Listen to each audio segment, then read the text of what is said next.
It's the Saturday main from Road America at Elkhart Lake, Wisconsin. Hello everybody, I'm John Hindhaugh and we are ready to go racing for the IMSA Michelin Pilot Challenge for the Road America 120. What a perfect set of surroundings we have here. Just over 4 miles around a circuit that's been raced on since 1955.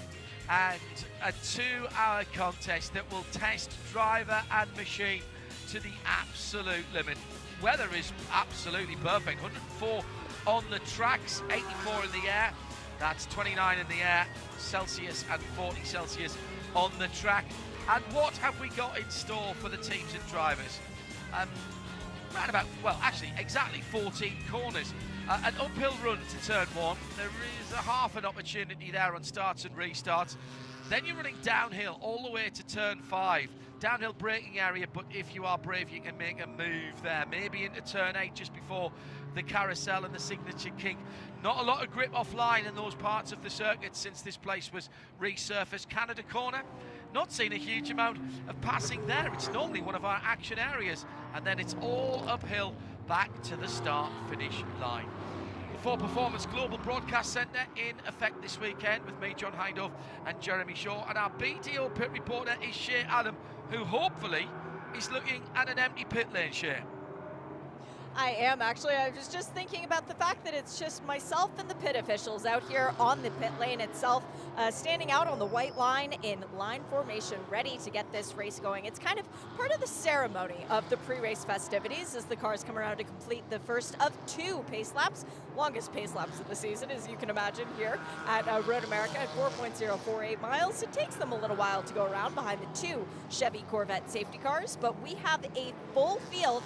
And the good news is they are all out on the racetrack where they belong. Nobody has had to dive into the pit lane after the first pace lap. That's always a good sign. Times in qualifying, Jeremy Shaw were very impressive, and the motorsport in action, McLaren Artura set a new qualifying record for Jesse Lazar. Championship is on the line as we get in towards the last part of the season. If you're not in contention, it's about race wins, as I mentioned, but if you are, it's about squirreling away as many points as you can right now. Yeah, you're right, John, and that motorsport in action McLaren Artura, it's beat the class of the field in terms of pace pretty much all the season. 4 pole positions out of 7 races, but they only stand 10th in the points table. They've had all sorts of bad luck, so they're looking to add to the lone victory that car has scored this year, which was at WeatherTech Raceway Laguna Seca on the west coast. But once again, that car is fast, and you're on the front row of the grid here again, of course, but on the pole by a margin of the better part of 3/4 of a second over Jaden Conrad in the Hattori Motorsports Toyota. So the McLaren is fast. Now they've got to keep it clean, get the strategy right, and bring it home to the finish.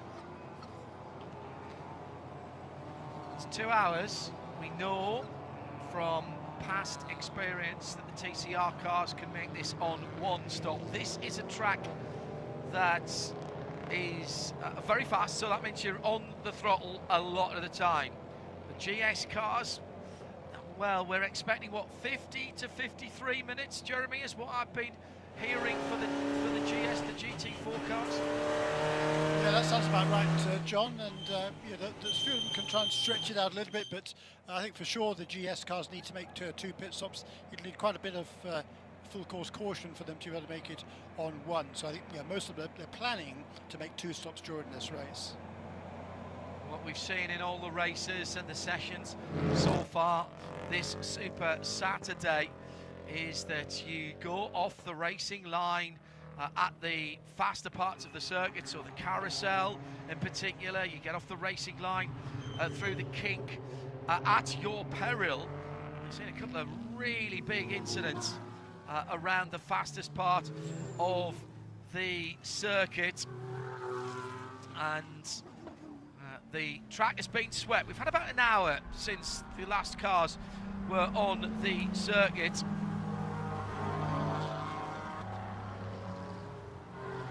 That has given the hard-working track services department a chance to clean everything else up on the track and hopefully open up a couple of grooves It is fast, there's not many hard braking points here, which means every little advantage has to be taken. Jesse Lazare is on driver's right, so the inside line, driving up to turn number 1. He's in the low slung Motorsport in Action McLaren Artura GT4. Jaden Conwright for Hattori Motorsports is in the Toyota Supra, another 2-door coupe here, the white and orange car. He is on driver's left.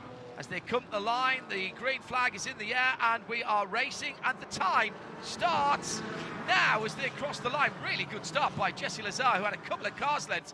Conwright immediately pulls over after the line though, so that's okay. The big car in the background is the Ford Mustang, the grey car with the dark blue stripes on the bonnet and over the top of the car. Very good.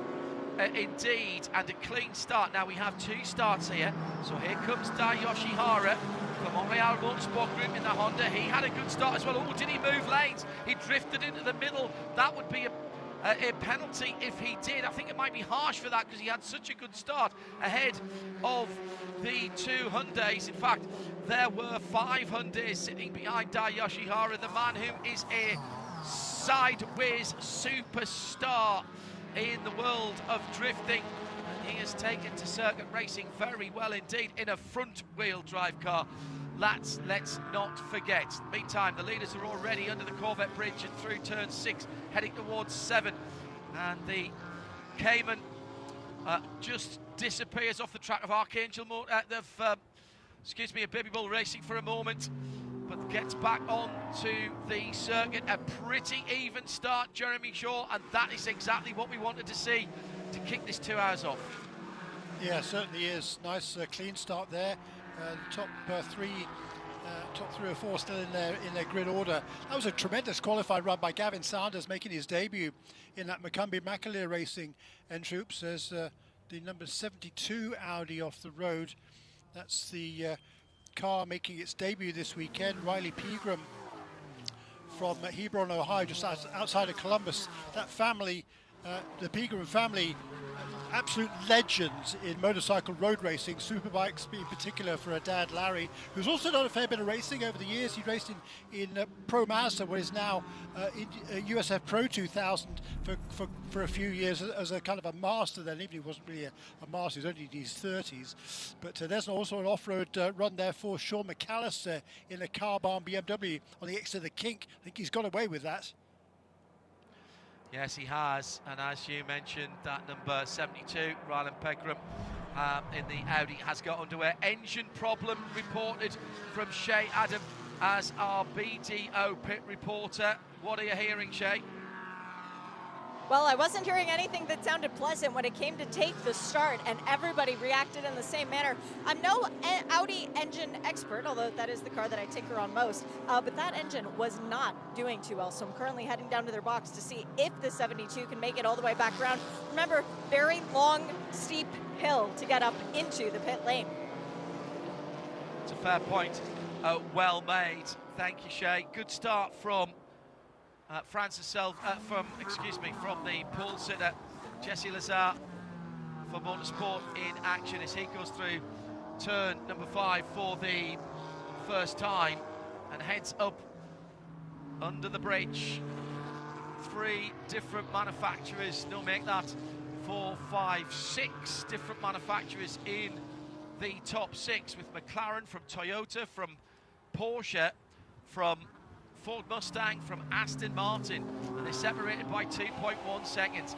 People like to criticise balance of performance, but once again, the guys in the IMSA Technical Centre have done their job, and we are seeing glorious racing at the front of the field.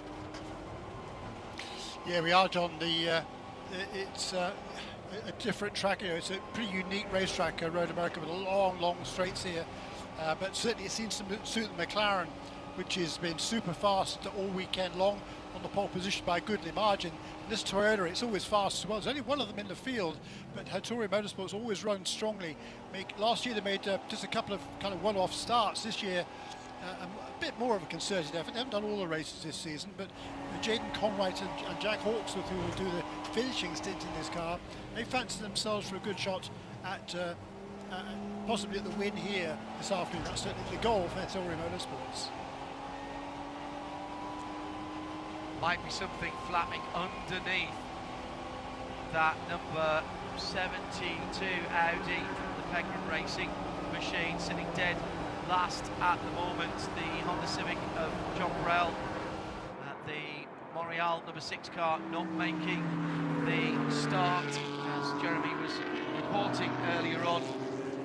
Live in sound and vision across the world on RS2, around the circuit here as well at Road America. Thanks to everyone who's done all of the hard work in fasting things together, making light shine down fibre, and all of the other clever things that happens nowadays, and not just those on site but also at the state-of-the-art Master Control Centre, Concord, North Carolina, for NASCAR Productions, who make sure that we can see all of the circuits and bring you the full coverage, and also beaming those pictures around the world as well. If you're outside the US and listening on RS2 at the moment, remember you can watch live, uninterrupted flag-to-flag coverage via IMSA.tv, and also the live video tab on IMSARadio.com. Top left-hand side. I know it sounds sort of counterintuitive to be talking about pictures on radio, but that's where it all comes together in the media hub, IMSARadio.com. So, McLaren, Toyota, Porsche, Mustang, Vantage, GT4 M4, Aston, Porsche, Mercedes, BMW for the top 10. So Mercedes in there as well, with Jesse Webb and GMF Motorsport in 9th position. This has been a good start so far. Who's out of position? Who's making moves? Well, there'll be some people at the back of the field. Ted Giovannis, for example, in the number 64 car, having taken the start, is now confirmed as the Bronze Cup champion for 2024. He and Frank Depew will be staying on the lead lap. That's all they've got to do before they hand over. That is their job. At the moment, 27 and 20 seconds off the leader, but this is a long lap. This is a 2 minutes and nearly 20 seconds lap round here, and they've got 40 minutes to keep their pace consistent. In TCR, Dai Yoshihara for Honda is ahead of 5 Hyundais from Brian Herter Autosport, Victor Gonzalez Racing. Then it's the KMW Alfa Romeo for Dr. William Talley in 6th position. And those cars are running line astern as well. Challenge for a position here. Down into turn number 3, the number 95 BMW of Dylan McIvern, going past Jesse Webb for GMF Motorsports in the Mercedes. And gets it done. No, still not done. Still side by side. They come through the kink at turn 4, which will favour the Mercedes. AMG GT4 on the inside is getting a little bit of help from Baby Bull Racing's Porsche behind, but doesn't manage to, well, the BMW doesn't manage to clear, and ahead of them it's more side by side action with Michael McCarthy and Rory van der Steur. Rory in 7th, Michael McCarthy in the Porsche in 8th position. Nice, tight, but respectful motor racing, Jeremy Shaw, just as I know you love to see it.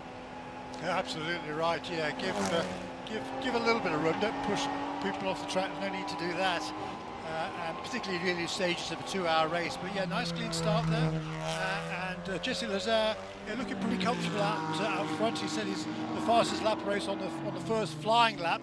A 2 minutes 17.4, 2/10 of a second slower last time around. That's just fine. He wants a nice consistent pace. And Jaden Conrad's about a bit closer now than a second this time around. And Trent Himmen hanging on there in 3rd. A little bit farther down, you talked about Jesse Webb in the JMF Motorsports Mercedes. Been a bit of a struggle for the Mercedes this weekend, I think, on the long straights here at Road America. They're not quite as competitive as they would like to be, but very much in the thick of that battle in the midfield. And also in that battle, Rory van der Steur, who is now in 3rd place in the championship with car number 19. I didn't have a particularly good qualifying, starting in the 9th position. He moved up a couple of positions in the early stages. These battles are still Go on, Jeremy. Yeah, no, Chedrivan is getting out of the way there of the TCR leaders. That Team TGM number 64. Unfortunately, it's the only car that's done all the races this year in the bronze category. But I know there's a few teams that are thinking about hopefully upping the ante next year, having more of the all bronze driver lineups in this Michelin Pilot Challenge Series. Across the line, Jesse Lazar now by 0.8 of a second. Jin Conroy, Trent Hinman, Gavin Sanders, all doing their fastest laps of the race in respectively the Toyota number 50, the Porsche number 28, the Ford Mustang number 13. Let's head to our BDO pit lane reporter and pick up some early reaction from drivers who haven't started the race. Where are you, Shay? I'm at Windward Racing in the number 57 because last year it was this Mercedes that crossed the finish line first. So Daniel Morad, we know that this team knows how to win, but things got a little bit more difficult earlier this week. A bit of a fish moment in the King for you. Resulted in a new car. This 57 Mercedes, though, not the one that started the weekend. How good is it? Yeah, it was a fish move for sure. Just so you have some context on that. We call each other fish on sim racing because it's, you know, fish have small brains. And not to say it was a small brain moment, it was actually really unfortunate. It was the first laps, wasn't even pushing, and a car went off in front of me in the carousel exit and left some debris on the track on the entry of the kink, and that's not where you want to encounter debris. So not anywhere near the top level of performance, even though the performance level is quite low for us this weekend, and it's very unfortunate because we have no chance to fight on merit for a victory today, but I really appreciate the guys and all the hard work. They just gave it an old Hawk Tua and put that car back together, so it was, yeah, just amazing. And I was in there in the trenches with the guys and just tried to do everything I could, clean the dirt off the car because it was shameful, but it was more precautionary. Like, there wasn't much damage on the car, it's just precautionary that we changed over. We weren't sure what's happening underneath the beautiful Mercedes AMG GT4. For Bryce's stint, the 40 minutes he's got to get in, then handing over to you. How similar is the car and the setup to the, well, crossing the line first car that you had last year? The setup's actually improved from last year, but, you know, I don't want to be that guy that complains or anything, so I'm going to keep it to a minimal, but honestly, the performance level is quite astonishing how poor it is, and I really hope that it's noticed this weekend because for the past few weekends it's been unraceable, and this is just highlighting it. So hopefully we come to the conclusion that it's just not possible to race like this, and we're quite down on power compared to where we were last year. And last year we weren't even the fastest car. We just did an amazing team effort. The Windward guys are known for that. The strategy they call and the team, you know, they're just the teamwork and camaraderie that that's displayed here is unbelievable. And you know, I'm going to try to stay positive and do my best, and I know the guys are going to do their best because I want to reward them for the hard work they put in. And all you can do is have fun. Good luck this weekend, Daniel. I'm going to try not to be a fish anymore. That'll be a big ask for Daniel for this weekend, as he very specifically said that he really wanted to give that shout out. But John, there was just a moment out on track. I think it was Canada Corner. Was that Sean McAllister going off? It was unusually Sean McAllister, who had a wee bit of a spin in the number 39 BMW, the Carbon Motorsport M4 GT4. He's dropped down to 15th in category. Never expected to hear drivers saying give it the old Hawk Tour on this weekend. Hello to Kurt Whitmer and to Lauren TJ. Good to Lauren J. Nice to know that you're tuned in. And IMSA Radio, if you'd like to get in touch with us. We are settling down into the meat of the race. Plenty of action going on. Van der Steur Racing trying to make up a position, and behind all kinds of action going on. But what an early run between the Van der Steur Racing, Aston Martin, the blue and white car, as they were defending against the number 91 Porsche of Michael McCarthy. And Michael did prevail on that, and in fact has gone through, and Rory van der Steur now down in 9th. Jesse Webb for JMF Motorsport in the 34 Mercedes also up a position at the front of the field. Jeremy, top three beginning just to ease away. I'm not going to say they're working together because I don't think they ever do here, but this is very interesting to see this at the front of the field. Absolutely equidistant as they go under the Sargento Cheese Bridge.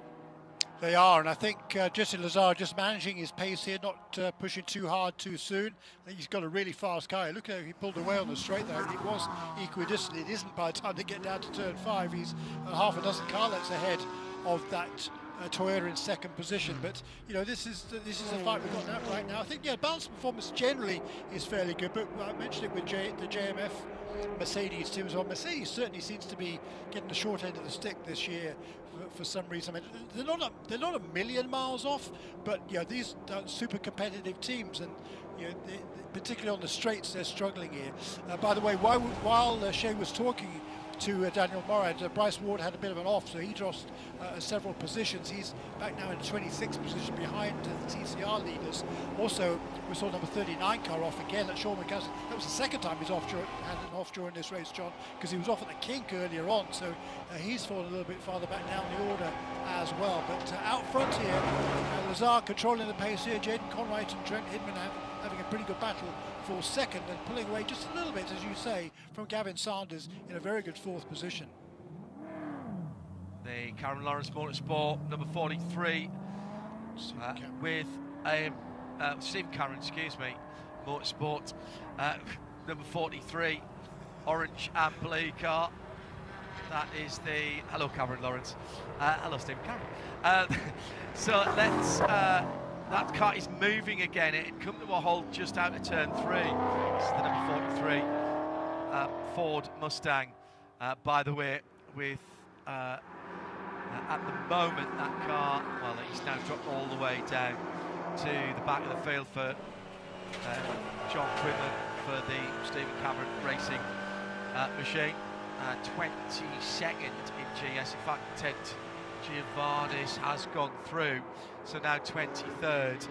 Leading trio down towards turn 3, and the battle for second and third is being turned up the gas mark 5 at the moment. Hello to Nathan Jashop, who says nothing better than a summer afternoon at Road America while listening to the IMSA radio team on the PA and on IMSA radio. Nathan, I'm very envious. Enjoy your time there. It is a beautiful part of the world to be, with so many sports car and motorsport enthusiasts around you. I'm sure you're having some great conversations and some great food as well.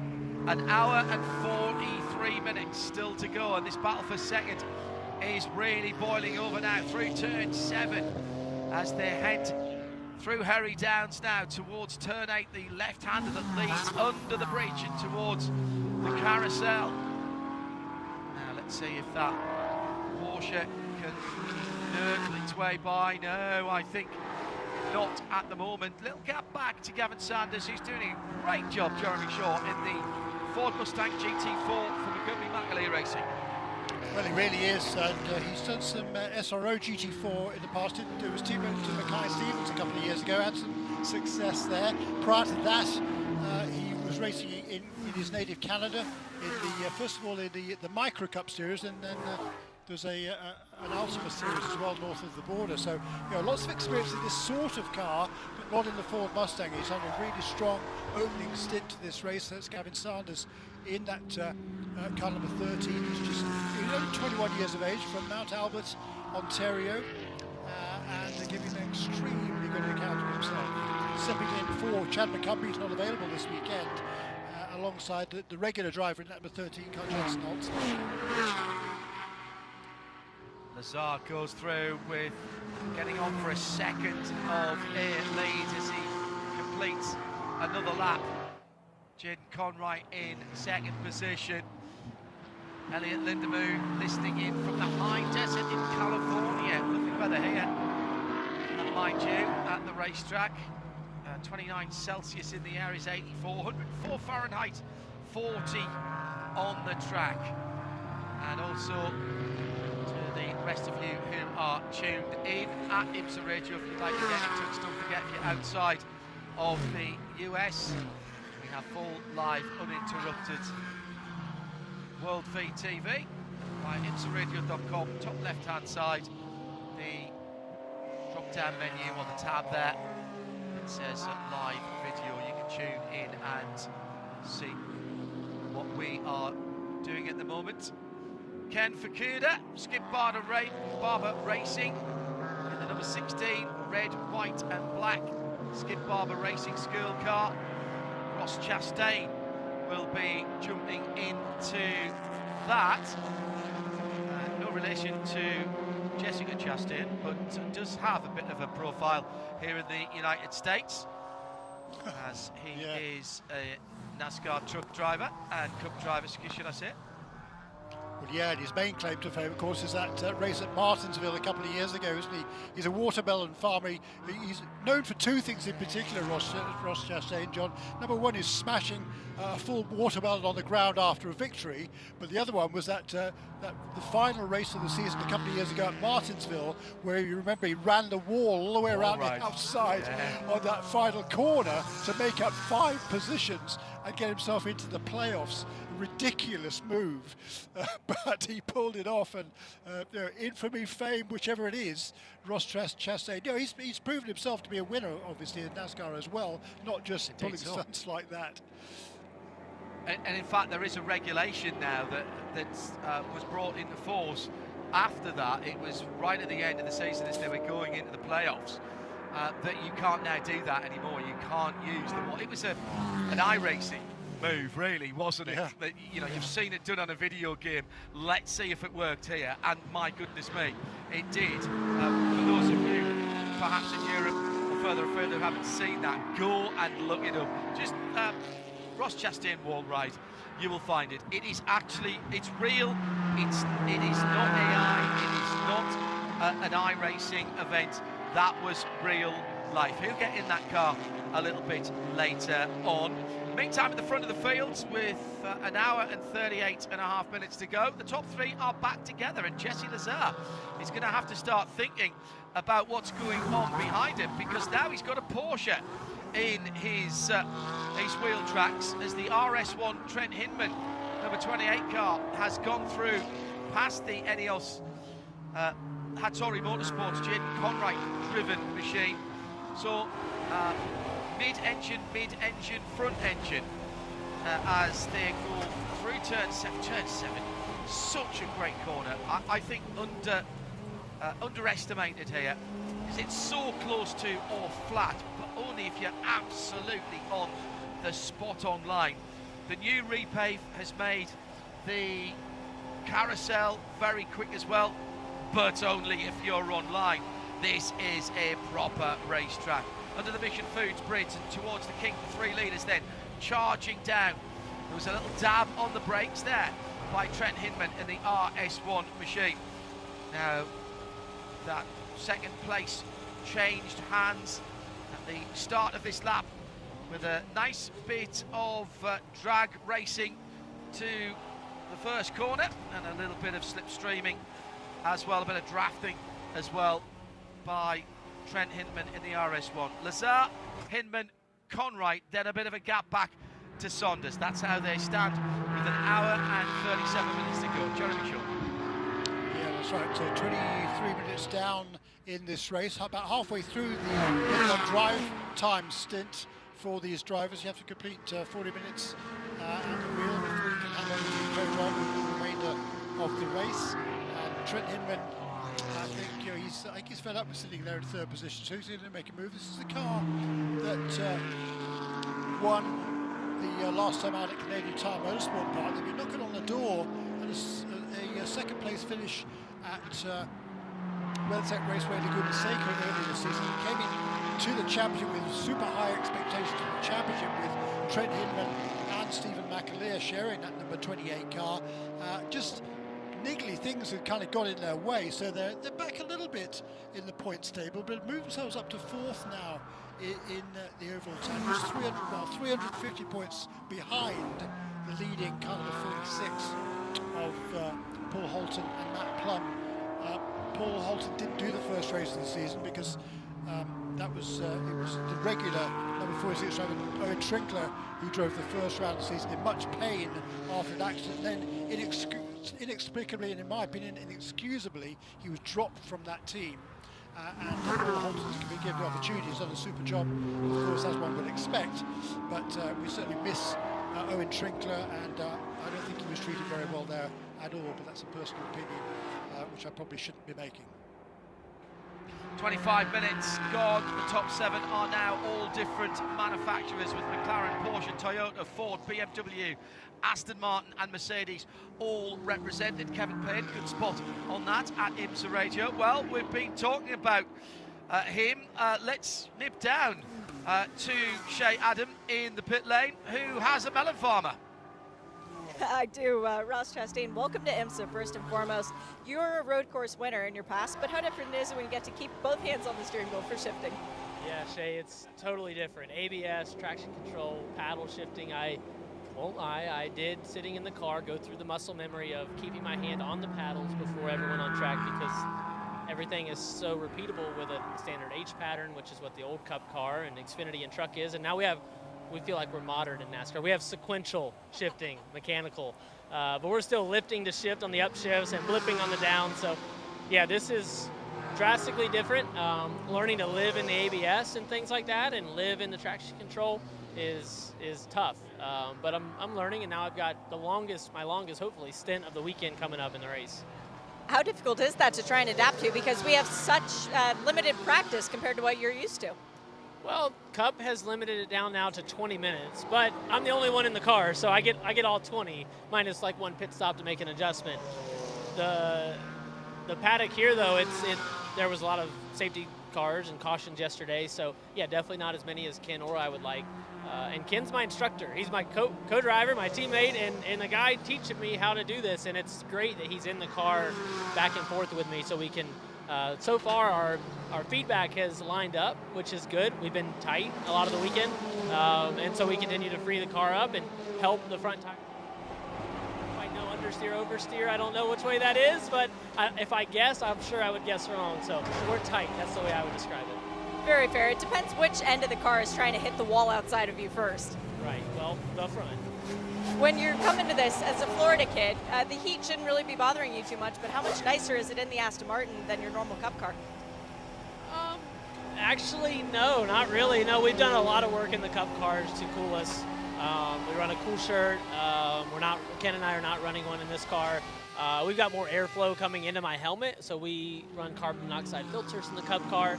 I'm not running air to the helmet here, so this is going to be an hour-long sweat session, but it's what we train for. So, yes, growing up in South Florida helped. Farming watermelons, it's what my family did. That's why everybody sees the watermelons. And, yeah, from there, the training we do as drivers, every driver in this paddock and in the NASCAR garage and around the world are training these days. Nobody that's taking it serious is not. And so, yeah, I get to go sweat, and it's going to feel good. Did you bring a watermelon with you? Of course. It's National Watermelon Day. You know we've got one. Yeah, which I don't really think that it's National Watermelon Day, because every day is Watermelon Day in my life. I look forward to maybe sampling some watermelon later. Let's see if we can't get you in victory lane. Let's see. You'll have plenty to snack on if we're able to win. Thanks, Ross. Yeah, thanks, Jay. Nowhere to do a wall ride here, though. Ross Chastain, absolute top bloke. I'm loving that. He can come back anytime he wants, and clearly he's enjoying it as well, which is the whole point of him being here, and we love having him here. Let's check in with TCR here at the Michelin Pilot Challenge for the Road America 120. And another crossover driver, Dai Yoshihara, leading for Montreal Motorsport in the latest version of the Honda Civic TCR, the FL5. And he, at the moment, is just ahead of Harry Gottsacker by a half a second or thereabouts, who has Mason Filippi another half a second further back. Those top three just a wee bit ahead of Morgan Burkhart for Victor Gonzalez Racing. That's the more red Hyundai Elantra. Bryce Ward finding his way back through that TCR battle. He'll be coming through these guys in a little while. Just on half an hour, Jeremy, and this has been a great drive by Dai Yoshihara to keep the hordes of Hyundais behind his Honda. Yeah, very impressive, John. I mean, he's been, as you say, it's been a steep learning curve for Dai, but he's taken to it really, really impressively. He's just getting better and better. I mean, he qualified second on the grid at Watkins Glen.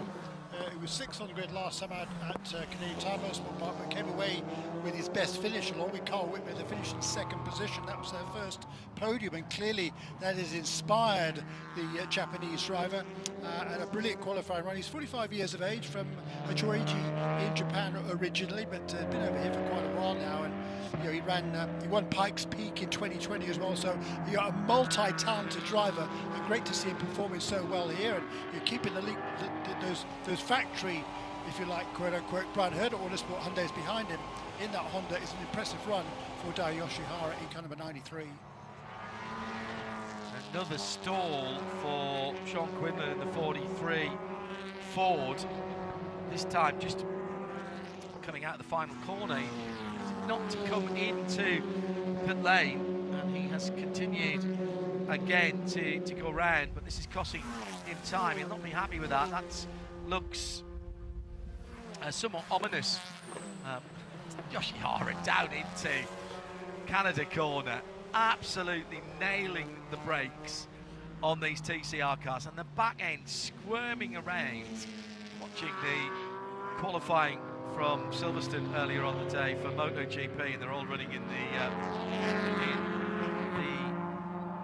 historic liveries, because it is the anniversary of the 75th year anniversary of MotoGP this year, and that little Honda is squirming around like a MotoGP bike under braking. It's brilliant stuff from Yoshihara. He is quite clearly loving this, and quite clearly at one with that Honda. A little bit of a spin there at the final corner for the number, what was the 45 car, wasn't it, that went around there?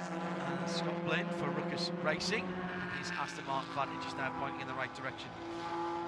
He's had a trying day, shall we say. Fastest lap for his race for Bob McCallion for Core Motorsports in 12th place in the 59.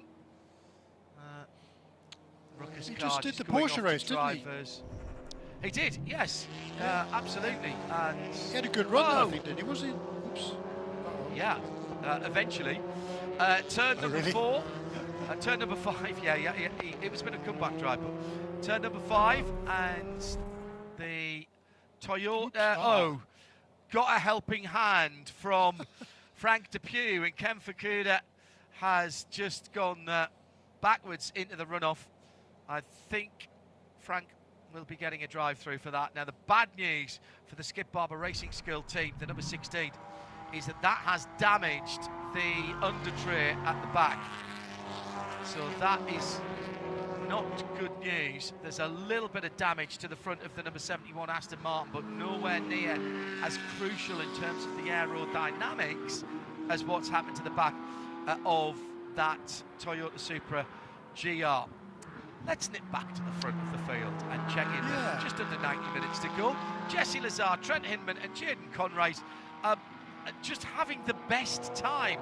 And you mentioned Trent Hinman seemed to have followed that number 50 car for a little while when he was sitting in third, and then got bored of that. Well, he's followed the leader for a while, and now he's got the data, I think, that he needs, Jeremy, to work out where his Porsche is better than that McLaren ahead of him, and he's starting to look a little more concerted in his efforts to take the lead. Indeed so, John, and just looking at as those cars came up the hill there towards turn 6, what wasn't behind them was the number 13 Gavin Sanders Macumbi McAleer Racing Ford Mustang. He must have made a mistake on that last lap, because he lost several seconds. He was only about a couple of seconds behind the 3 leaders, but now and he was at the same time he was about 2 seconds ahead of Francis Seldorf, last year's VP Racing Challenge Series champion in number 96 Taylor Motor BMW. But now Sanders is behind Seldorf and trying to get that position back again. So it must have been a bit of an oopsie last time around for car number 13. Bit of debris on the circuit, which may need to be removed. That is down at the exit of Canada Corner, and it's come from a BMW, Jeremy. Yeah, it has. That's Paul Sparta's Randall Vandal's number 92 car there. Whether it was something he ran over or where it fell off that car, tough to say, but certainly he made some contact with that BMW on its way through or around and about or off, whichever it was. Here come the leaders off the final corner again, and so it's just a car length or two between the first two, and this time Henman tucks in behind. He's losing. There he is. Towards the end of the straight, that McLaren really does begin to pull away a little bit, doesn't it? Extends that lead a little bit at least. There's a Sean, the Stephen Cameron Racing Ford Mustang, Sean Quinlan, having made a pit stop, rejoining the race at least one lap down. But it's a fascinating battle here up front with the McLaren ahead of that Porsche and the Toyota, John. One of the easier decisions that will have to be made by race control is giving a drive-through penalty for contact and incident responsibility for Frank Depew for hitting the back of the number 16 Capita Skip Barber Racing machine. Damage to the left front of that number 71 car. That is bad news for that machine. It will be where are we? About 5 minutes before that car needs to come in or can come in and change driver. But of course, any time that they are in the pit lane for the penalty, as we're in a full course yellow, well, that is great news for the 71 car, and Frank Depew in and out, and we'll get back to, so that's worked in his favour. But remember, the time that he's just spent in the pit lane will not count to his 40 minutes. So well done to Rebel Rock Racing for getting him in early, and he will get that time back as soon as they reset the field before we get Robin Liddell in that car. This is for the debris. It was a substantial piece of carbon fibre, and there was really no choice at the exit of Canada Corner from that random Vandals BMW, the green car. No choice but for race control to neutralise this race whilst that is done. Sarah Rigby, listening up in Crewe in the northwest of England, says, I'm just learned that it's National Watermelon Day. Cheering for the Ross Chastain. You have found a new audience in the UK. Every day is National Watermelon Day for him. International, it's Global Watermelon Day today, thanks to IMSA Radio and RS2. Van der Steur Racing, Aston, being cheered on by Sarah Rigby, of course. Big fan of the brand there. And Valentin Asclo, of course, back in this weekend. And if you'd like to get in touch with us here in the Ford Performance Global Broadcast Centre, do drop us a line at IMSA Radio on Twitter, X formerly known as Twitter. Well, Jeremy, this is a turn up for the books. We've got just on 2.5 minutes for anyone who hasn't stopped to be able to come in and change their driver. This is absolutely phenomenal. Yes, stroke of luck for quite a lot of teams. I mean, yeah, no one has made a stop yet, of course, because the drive time hasn't yet been, minimum drive time hasn't yet been at 38 minutes just about now. So next time around, when the pits are opened, most likely for the GS cars, the 40 minutes will have elapsed, so they should be able to come in if they want to next time around, and it's going to get really, really busy on pit lane. A couple of notes here. First of all, the guy I was watching in the latter part of that sit was Jesse Webb in car number 34, the JMF Motorsports Mercedes. He'd worked his way up into 7th position. He ran at 9th early on and was closing the gap quite substantially to the championship leading TGM Aston Martin of Paul Holton. The gap between those two was as much as 7 seconds. It was down to just 2 as they crossed the line to complete that last lap. So it'd been a really good run there for Jesse Webb. Also, Francis Seldorf running a really good 4th position for Turner Motorsport BMW. Great run for him. And then, I don't know if you noticed, as the Aston Martin was serving its penalty coming at the pit lane, the battle for TCR was going past them, and in actual fact, Harry Gottsacker briefly got himself nosed ahead as they went across the start-finish line. By the time they got to turn 1, however, the straight line speed of the Honda was enough to put Dai Yoshihara back ahead, and that was the position when the caution flag flew. So the Honda number 93 is back in the lead of TCR, but he did lose it momentarily and on that particular lap as they crossed the start-finish line. Hello to Eric Offerdal, who's listening from the pit-in end grandstand. He's sort of lost count how many Astons seem to have overshot turn number 14. Right, we'll keep our eyes on that. Now, there is some overtaking going on behind the safety car. Oh, no, it's absolutely fine, isn't it, Jeremy? Yeah, it is. That's right. So that's the cars that are between the safety car and the class leader, i.e.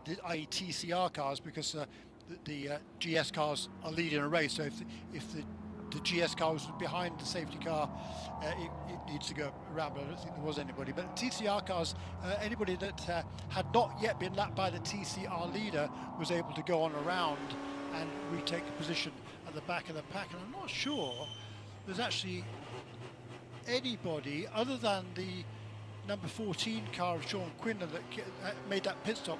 He lost a couple of laps, unfortunately, but everybody else, I think, is still on the lead lap, including, crucially, Ted Giovannis. So he was that caution period was very, very well timed for that Team TGM entry, and that he will be in the pits next time around, and Hugh Plum will take over, and he will be back in contention. Well, Jeremy Shaw, you spotted this, and I'm hearing from race control that Harry Gottsacker is going to be placed in the lead of TCR. He must have been ahead when the yellows came out, so the number 33 Hyundai is going to be put ahead of Dai Yoshihara. Yoshihara was coming back down the front straight. The question will be when the yellow flags came out. Right, well, the pit closed lights just went, oh, that is tight. That is really, really tight, and I would not like to have made that decision.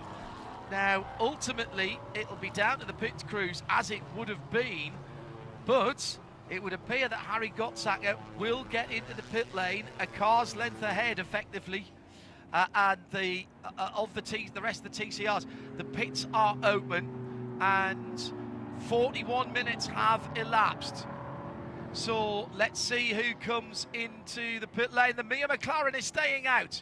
The Mia McLaren is staying out, and everyone else has come in, I think. Surely that's a miscommunication, Jeremy. Yeah, it has to be. That's bizarre. Can't imagine why that would be for Jesse Lazare. I mean, he knows he's been in the car quite a long time, yeah, not sure what would have happened there, but clearly a miscue for the Motorsports in Action team. So the RS1 team lead the cars in the pit lane, where our BDO pit reporter Shay Adam is watching the action. Fuel and tires for RS1. Stephen McAleer jumping aboard the Porsche that won the last time out. We've also got the number 19 Vanderster Racing Aston Martin in.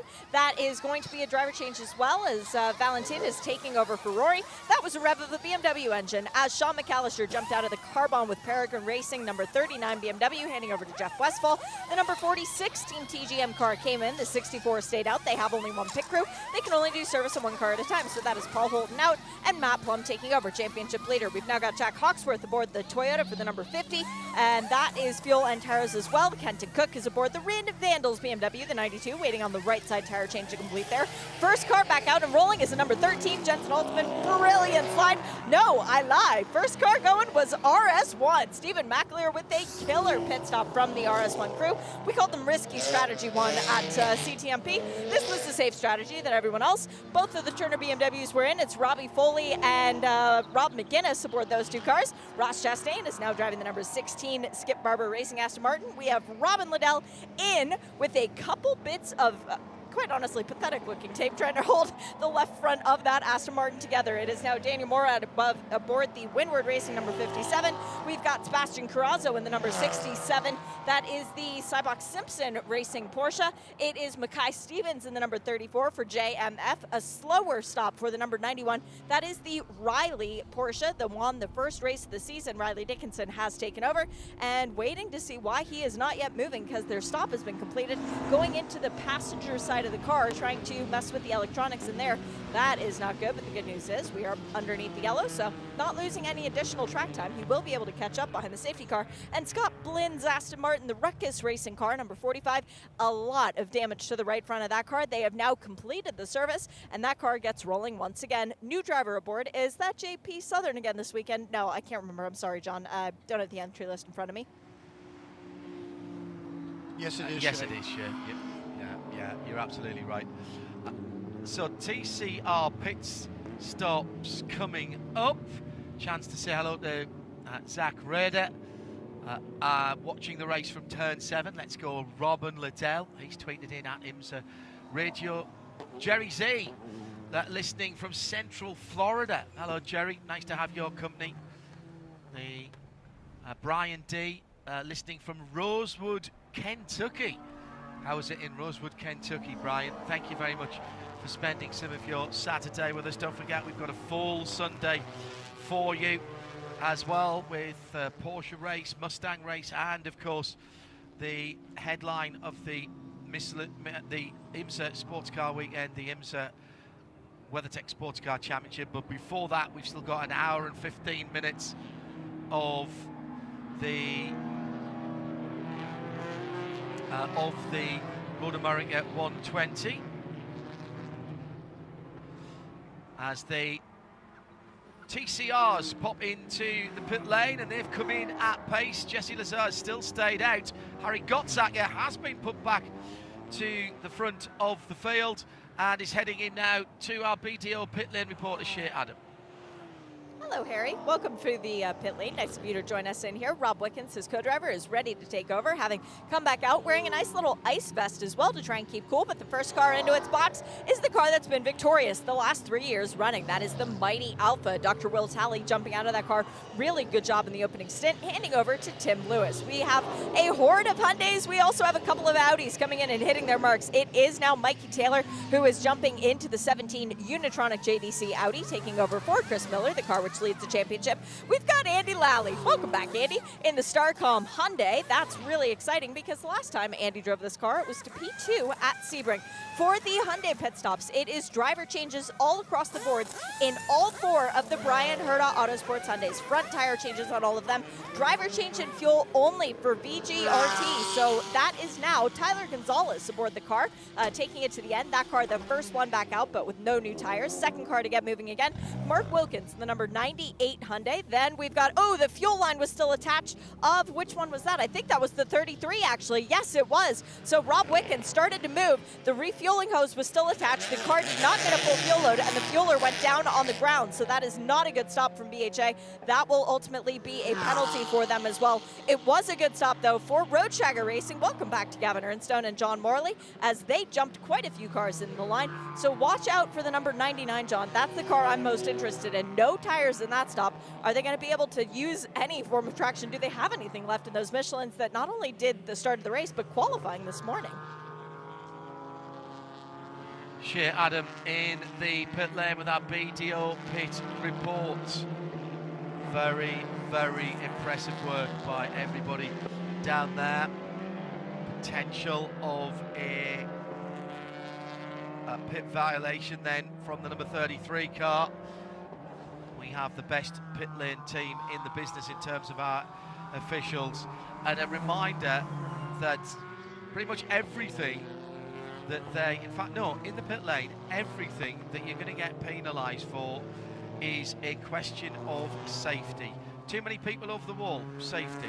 Leaving with equipment attached, safety. Not having the right equipment on, safety. Wheels turning when you are on the jacks, safety. So they'll be keeping a very weather eye on that. Jeff Whitmore says, is there a special flag for watermelon debris on the track? Very good. And Wade Hayes from Wade Hayes Racing is tuned in at the 300 board at turn 1 and says, and Jeremy, I'll throw this one to you. Are Motorsports in Action thinking they can do one stop on this? They surely would need extra help, even at this stage with still 1:11 to go. Well, I can't imagine what they're thinking. I can't imagine what they're thinking. Speaks to some of the drivers who did that first stint. Where have you parked yourself up, Shay? With Ford and the MMR crew, because Gavin Sanders, welcome to this championship, and that was one way to display yourself. P4 for the majority of that time out there. Were you having fun, or were you just kind of lonely? A little bit lonely. I wish the guys in front of us might come back a little bit more and, partied up with us back here. But all around, it's been a first really cool impression. Introduction to IMSA Michelin Pilot Challenge. I'm really grateful to the McCumbee McAleer crew and Big Joe and obviously my family and Chad for choosing myself to fill in, and it's a pretty large role to fill, but so far so good, I think. Car made it on the podium last year. You think it's capable of doing it again this year? More than capable, I'd say. Overall, this race always turns into a bit of a strategy, fuel save. It's a little bit perplexing with the way the race ends up going, but I think that we're more than in position to take advantage of whatever comes our way. Good luck. Thank you so much. BDO pit lane reporter Shea Adam bringing us up to date there with what's going on, and still no pit stop from Jesse Lazare. Motorsport in Action. He's been in since the start. We are working lap number 20 with 19 completed. This has been, I was going to say, has this been, Jeremy, one of the more frugal cars in the field? And I'm not sure it has. The McLaren, has it? It tends to be a bit thirsty anyway. Yes, it does. So yeah, really odd. I mean, yeah, you got me on that one. I mean, it has to be a miscue, but because we're going to go back to green with more than an hour to go, almost certainly, and there's no way they can do all that amount of time. So I don't know. Curious. I'm sure Shay will find out for us, but I'm absolutely sure that wasn't planned. Slow pit stop there by number 34 team for the JMF Motorsports Mercedes. Trying to find what happened there. Just asked Danny Cook, who's the kind of team manager, but he's down watching in turn 5. He's trying to find out what the problem was as well, because that car has fallen from the top 7 all the way down to 19th. So that was a big loser in that round of pit stops. As Shay was saying, a great stop there by McCumbee McAleer to leap himself up to 3rd position ahead of Jack Hawksworth and Robert McGuinness, who is in the number 95 car. Great stop once, as usual, for Turner Motorsport number 95. That car was running before the round of pit stops in 8th, comes out in 5th for Robert McGuinness. Let's go to Shea Adam, our BDO pit lane reporter for the Motorsport in Action, the Mia McLaren answer. Come on then, Shea. Tactical master stroke for a Michelin moment of the race, or a radio that's not working? Which way is it going? Well, actually, I don't have that answer yet. I have the JMF answer, because as Jeremy was pondering that for the Mercedes with the slow pit stop, I happened to be walking right by their box. So I stopped and I said, did you guys have a problem on the pit stop? Their crew chief said to me, yeah, just a little bit. You see the tire mark that's about 8 inches off the wall? That's how far off Jesse stopped in the box. So they had to do a little bit of wiggling to try and get the tires off the car on the right-hand side, and that's ultimately what cost them a bit of time. Shea Adam down there in the pit lane. We'll find out about Jesse Lazare. I mean, they have no choice now. The safety car lights are out, and let's see if they can make this work. They've got to roll with it now and try and make the best of it. They've got, 25, nearly 26 minutes maximum before they have to make a stop. If they can make 15 minutes, maybe they can get to the end of the race. Green then. as we run with an hour and 6 minutes to go. Jesse Lazaire gets a decent restart, but the Mustang looks good in the hands of Jensen Altsman, the McCumbee Michelin Racing. Three completely different cars, McLaren, Porsche, Mustang. Then it's Toyota, BMW, Aston Martin. Porsche in 7th is the first repeat. And here comes down the inside Stephen McAleer to take the lead of the race. He converts at turn 3, and we have a new race leader for the first time. New tyres, remember, so a grip advantage to that RS1 Porsche that's gone to the lead.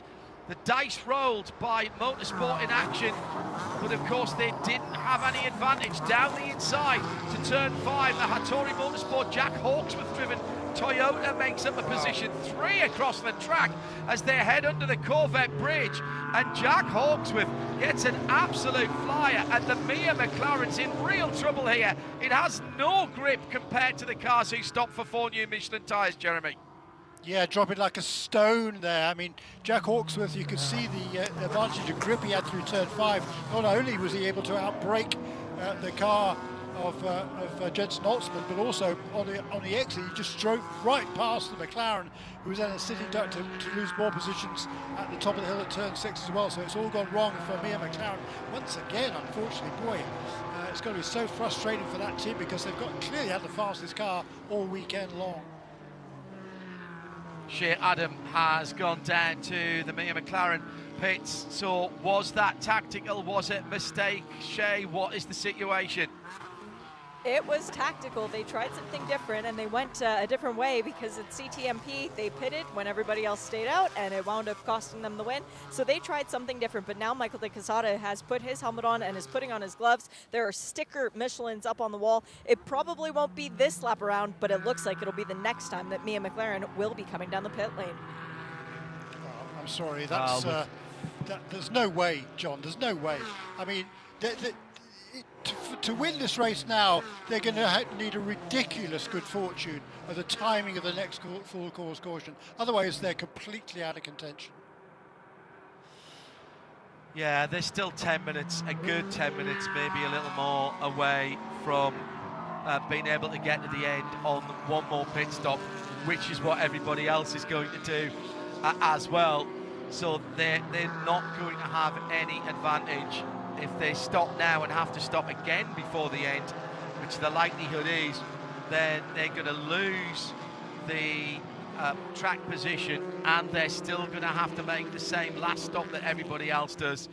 So as you say, they would need some help. Here is a drive-through penalty for the leading TCR car, already dropped down to, 10th position for the number 33. Shea spotted it, leaving with equipment attached. It was the fuel hose for the number 33 Hyundai. So Morgan Burkhart now leading. It's another Hyundai. This time the Victor Gonzalez Racing Team heads at 3 Hyundais. And then the Alpha in 4th position of Tim Lewis. Yeah, and what a great pit stop there for Victor Gonzalez Racing Team, that number 99 car. That's another team that's had zero luck this season. But it's Morgan who started, wasn't it? Morgan generally qualifies that car.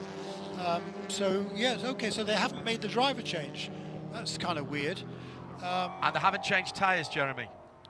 It was a fuel-only stop. Okay.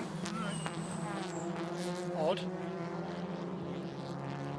Now, there's been an issue for Jensen Altsman from 3rd position in the GS and the overall category. The Ford Mustang from McCumbee Michelin Racing. There's dust in front of the TCR field coming down through the King. We're staying green at the moment. And Jensen has lost a couple of positions to Robert McGuinness and the Van der Steur Racing Aston Martin. So that's Turner Motorsport BMW and Valentin Asglo. But he has been able to continue. We're coming down to the 1 hour mark to go. So this has been a very, very sharp call at the front of TCR for Morgan Burkhart and Victor Gonzalez Racing. They took fuel only, so stood still a shorter amount of time in the pit lane. That has given them pit position. The 33 car, the Hyundai that was leading, has had to do a drive-through. There's still one pit stop to go. I don't think any of, there's going to have to be a lot of fuel saving for those TCRs to go all the way at the end, Jeremy. So it will be a splash for all of them. And Morgan can't get to the apex of turn 1, and he slips wide, and through goes Mark Wilkins. Didn't need a second invitation. He's going to lose 2-3 places. The Alpha comes down the inside, and VGRT from the lead goes down to 4th position. And again, Jeremy, that is grip limited. Did not take new Michelin tyres at the stop. That's right, absolutely right. So curious, some interesting strategic calls being made here, but it was worth it. Hey, Morgan's a young star. He's got a big future ahead of him. The 18-year-old from Charlestown in West Virginia. So you know, he's led a couple of laps and he'll have enjoyed that. And now he's just got to do the best he can before he hands that car over to Tyler Gonzalez to finish it off. There's Denny Dupont making a move on the inside of Morgan Burkhart going up into turn 6, but it's the two Brian Herder cars who back out in front again in this field. But look at what's lurking in 3rd position. Yes, it's the Alpha. It's Tim Lewis Jr. at the wheel of that number 5 Alpha, and he's smelling some good stuff at the moment. He wants that win once again. He's looking for that team's first win of the season. And behind him, John Morley has got the Road Chagger Racing car after a good run by Gavin earlier on. The Road Chagger Racing at 61, the dark grey Visit Las Vegas machine is in 5th. And Mikey Taylor in the championship leading Unitronics JDC Miller Motorsport. Mikey, what a gentleman he was at CTMP. Had a axle problem with that car and he parked it so as not to cause a full course caution, and that car seems to be back on form now as Stephen McAleer puts the fastest lap of the GS race in with a 2:16.9, and I think it is, well, we're seeing people getting ready for some final pit stops here. Robin Liddell in the pit lane for Rebel Rock Racing, Shay Adam. And this is wise. It's risky, but wise. They're trying to fuel Robin to be able to send him to the end of the race. A couple more bits of tape going across the left front of the car, but this is a shorter fuel stop because they had just come in, meaning Robin needs to be stationary on the pit lane for less time because, well, he just needs a fuel tank to get it to the end of the race. Robin Liddell knows how to win races here. He's done it in the wet, he's done it in the dry, he's done it in a fuel save mode. Oh wait, we have the dry fuel save mode here again. This could be the winning strategy for Rebel Rock. Yeah, and look, John, that's exactly why this series is so fascinating, because that's a Hail Mary. I mean, you know, he's not going to win the race unless he tries something different. He could get to the end of the race from here, 58 minutes remaining, a little bit of fuel save perhaps required by him. But if there's a full course caution, the pits are going to be closed. Unless it's a lengthy caution, everybody else is going to come onto pit lane. He's going to stay out and he will take the lead with this strategy. So that's why number 71 car was in right then. I like it. It's very good. You've got nothing to lose. Do the same as everybody else. Yeah, exactly. If you do the same as everybody else, you're going to get the same result as everybody else. And none of those GS cars that pitted during that yellow can get home from where they were. Robin has decided that right now he can. Now, there is a problem in... Now, has he dropped off the lead lap? That would be the question. No, he has not, because everybody got closed up after the safety car. So that's worked well for him, and he has got plenty of gap ahead of him. He's going into the carousel now as the leader comes across the line.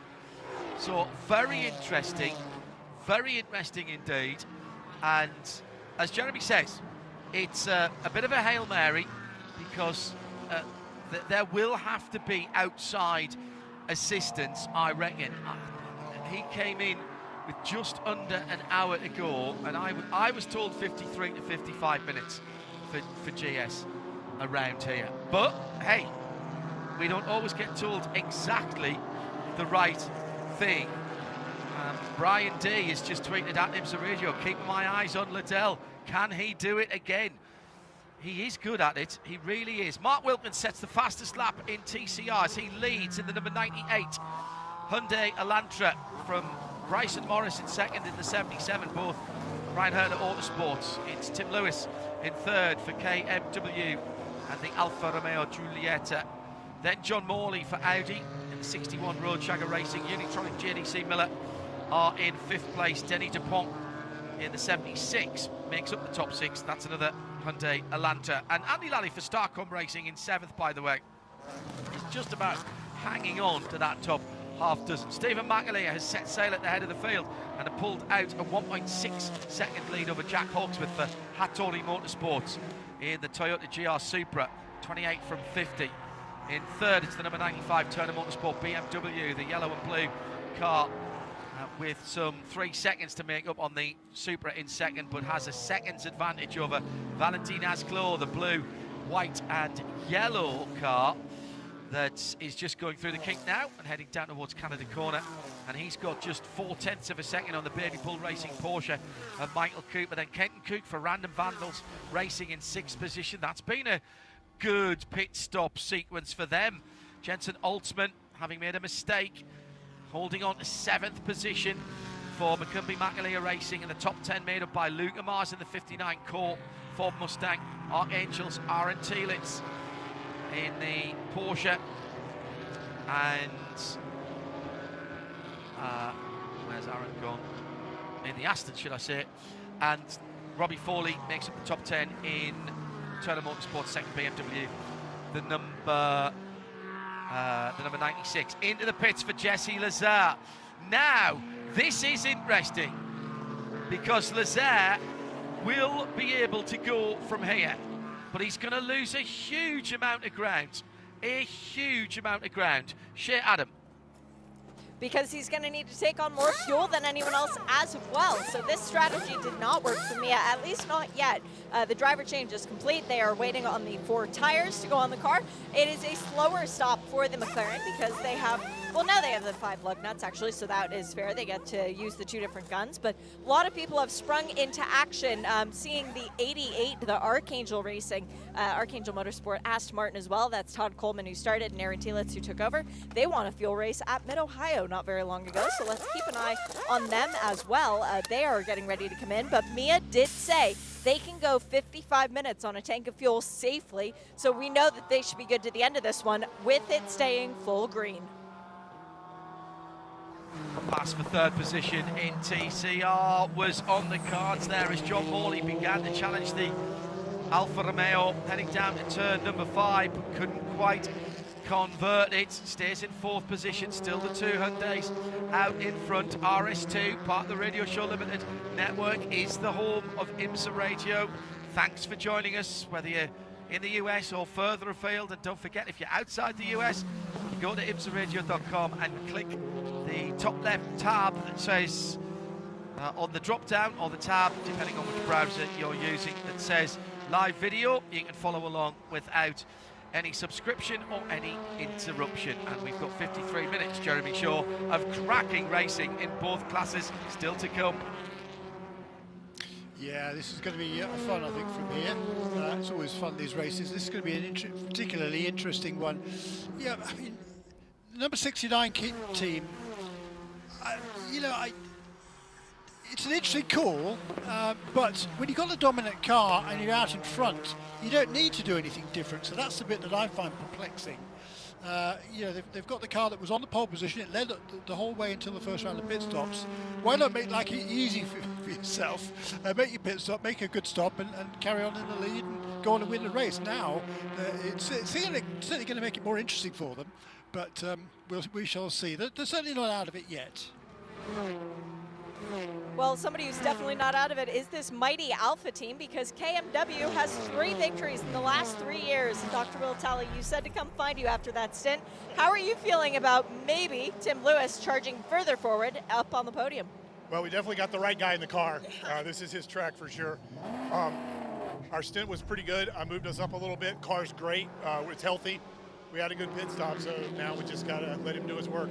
Do you feel the Alpha magic around this track? Because the two have gone together very well over the last few years. Yeah, there's a reason for that. I mean, two things. Tim loves this track. He's great on it. It suits him, and it suits our car. And the car likes low speed exits on the straightaways, and there's 3 of those here. We're not as good at high speed stuff like Canada, so this is our place to make hay while the sun shines. So we're going to do that. Good luck. Thank you, Shay. Great battling going on in TCR, and here comes the yellow and black Audi, but not the usual yellow and black Audi. It's the Starcom racing car round the outside, and John Morley's losing a few positions here. He's just been elbowed out of another one by the by the Honda. And there's GS traffic coming through the TCR battle as well. Still Mark Wilkins leading. This has turned upside down in the battle for the minor positions at the moment. Mikey Taylor right in there as well. And Andy Lally, well, we know he's a doughty competitor, and he's absolutely loving this. Where's Mikey Taylor got himself to? Because he had a very clear look down the road. I think he might be second at the moment. Where's the Alpha? No, he's fourth at the moment, excuse me. So Mikey Taylor has worked his way through to the lead of the second group of TCR. Now, here comes a whole bunch of GS cars, and they are the fast GS cars. Stephen McAleer of RS1 and the Porsche is in the pit lane. Shay Adam with this BDO pit report. Splash of fuel only. We are seeing fuel and left side tires for Spencer Pompelli and BGB Motorsport. Actually, I can't see all the way down to RS1. I don't know if they're doing any tires. They're doing tires on the left side as well for Robbie Foley in the number 96 Turner Motorsport BMW. No tires for RS1, so they have decided that Steven has enough life left in his Michelins, and they're not going to be stationary for that long. That could be the right call, because the tire change went longer than the fuel on both BGB and the Turner Motorsport BMW. So very interesting call into the pit lane. Finally, the number 99 BGRT Hyundai. That will be fuel tires and a driver change, if I had to guess. So Morgan Burkhardt getting out, and finally Tyler Gonzalez getting in. I put him in the car earlier. I thought I saw the driver change taking place, but it must have been an optical illusion. Well, there's Robin Liddell going past the end of the pit lane, and right in behind him is Matt Plum. So let's wait to see how this shakes out after the leaders have been in. I don't think they could have left it very much longer, because Liddell's lap times were pretty good. Jack Hawksworth for Hattori Motorsport in the Toyota is left in the lead, with Robert McGuinness of Turner Motorsport now 3.5 seconds further back. So Robin Liddell, once again, we believe fuel to the end, but how hard can he push to gain time on the cars that did come out of the pit lane ahead of him? That will be the question for me. It may not be a win here, but certainly, Jeremy, from where they were, that was a reasonable bet. That was a reasonable gamble for Rebel Rock Racing. Yeah, I mean, yeah, they always do that. That's because Frank Depew, his job is to keep the car in the lead lap. He did that, and then they need some sort of luck to get themselves towards the front, and so they come in, make their pit stop early. If there's a full course caution right away, then they're golden. And if there isn't, they're just going to do the best they can from there. I mean, I don't think they're going to be knocking on the door of victory here, but you play the cards you dealt with, and that's what that team has done. We're seeing all the leaders one by one coming into the pit lane. More pit stops transpiring now as MMR has brought the Mustang in. That's Jensen Altman staying aboard, and they are doing left side sticker Michelin tires, left side sticker Michelins as well for Rob McGuinness in the number 95 Turner Motorsport BMW, and left side tires for Aaron Thielen in the number 88 Archangel Motorsport. Don't know why I keep trying to change that team name. Wow, phenomenal stop by Archangel. They're going to jump Turner in that pit stop. Very, very good job from the Aston Martin team. Not many people are better than Will Turner's team in the pit lane. Also, the Jensen Altman car making what will be its final pit stop as well for McCumbly McAleer Racing in that dark grey Ford Mustang. And those three then will drop down through the field. and see who is the lead car when this all shakes out. Jack Hawksworth, by the way, still has not stopped to make his final pit stop. And with 46 minutes to go, they're all well inside the window to go to the end now by about 5 or 10 minutes at the very least, possibly more. And the problem now for that number 50 Hattori Motorsports Toyota GR Supra GT4 is we get the neutralisation, we get a full course yellow, and the safety car comes out. That's it, he's blown, because the pit lane will close. He will not be, here he comes, he knows that, he knows he is in that corridor of uncertainty at the moment, and he's diving to the pit lane and hits the pit lane speed limiter. Our BDO pit lane reporter Shea Adam is watching this crucial stop, and the top 4, 5, 6 have come into the pit lane, Shea. Yeah, we have a lot of pit boards swinging at this stage of the race, including Carbon with Peregrine, that's the number 39. The Random Vandals also coming in, so Kenton Cook getting ready for a splash of fuel.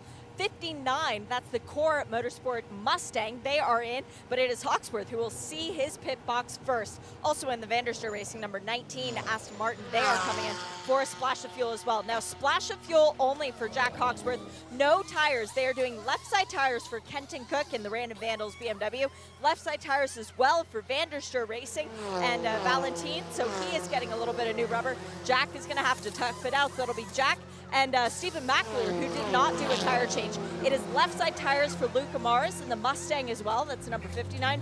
Fuel only for Mackay Stevens, the number 34 JMF. And that team, with one pit stop that already took them a little bit on their tire change, they'll be happy to only do fuel. Also into the pit lane, the number 17 Unitronic JDC of Miller Motorsports.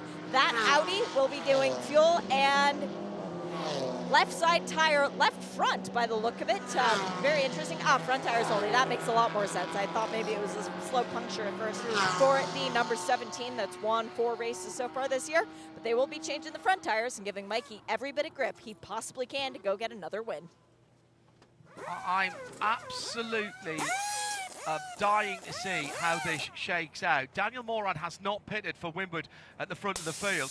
We've got the championship leading JDC Unitronic Audi in the pit lane, and that car is now down and away. Mikey Taylor, of course, brought that car in, and that car now fueled to the end with 43 minutes to go. The 43 and a half minutes to go. I think that Robin Liddell could be as high as 3rd position here, Jeremy, when this all shakes out, looking at the cars that are on the track, but he's definitely in with half a shout of a podium here, having played that card, having the team played that card. My question will be, how much fuel does he still have to save to the end? By which I mean, can he actually fight, or does he need a little more yellow to get into the checkered flag in 43 minutes time? That's exactly right, John. Yes, and he's been turning some pretty good lap times, and he was able to the stop, because he needed such a short amount of fuel. It was a quick stop, so he's able to get out there, and he's got track position right now. Is he going to be able to hold it? Because certainly going to need some fuel save, I think, to get to the end from here. Here come the two of the 3 leaders in TCR. That's going to put the Alpha into the lead, as you see the 2 Brian Hurlett Autosport cars onto pit lane. Shea Adam is our BDO pit lane reporter. Can't afford any slips here, Shea. Nope, can't afford any slips. And John, you're correct. On the road, Robin Liddell is P3. So the 2 Brian Herta cars come in, and the 98 hitting its marks second, having to go in around the 77. A slight roadblock for them, but they are used to this by this stage of the season. We are doing fuel and front tires for both of those cars, as well as the 93. So Carl Whitmer getting a bit of fresh rubber on his Honda as well. All of the pit stops pretty well synchronized as far as timing is concerned. It should be the 77 that gets going once again. first because they were the first ones to hit their marks, but we wait and see. 77, yep, comes off its air jacks first. And no, the first car moving was the 98, so the sister car jumping. The car that came in from the lead. Very good stop for the 98 BHA crew. So they come back onto the track, and that means that we have a new leader with the Alpha and Tim Lewis leading from Denny DuPont in second. Denny's just put that car's fastest lap of the race in 5 from 76 from Starcom and Andy Lally. Andy knows about fuel heartache at this place. There's a few drivers out there who do. Now, a moment or two ago, it was Turner on Turner, yellow and blue on yellow and blue, with the number 95 car trying to go up the inside at turn number 1. Robert McGuinness on Robbie Foley, and that pushed Foley wide.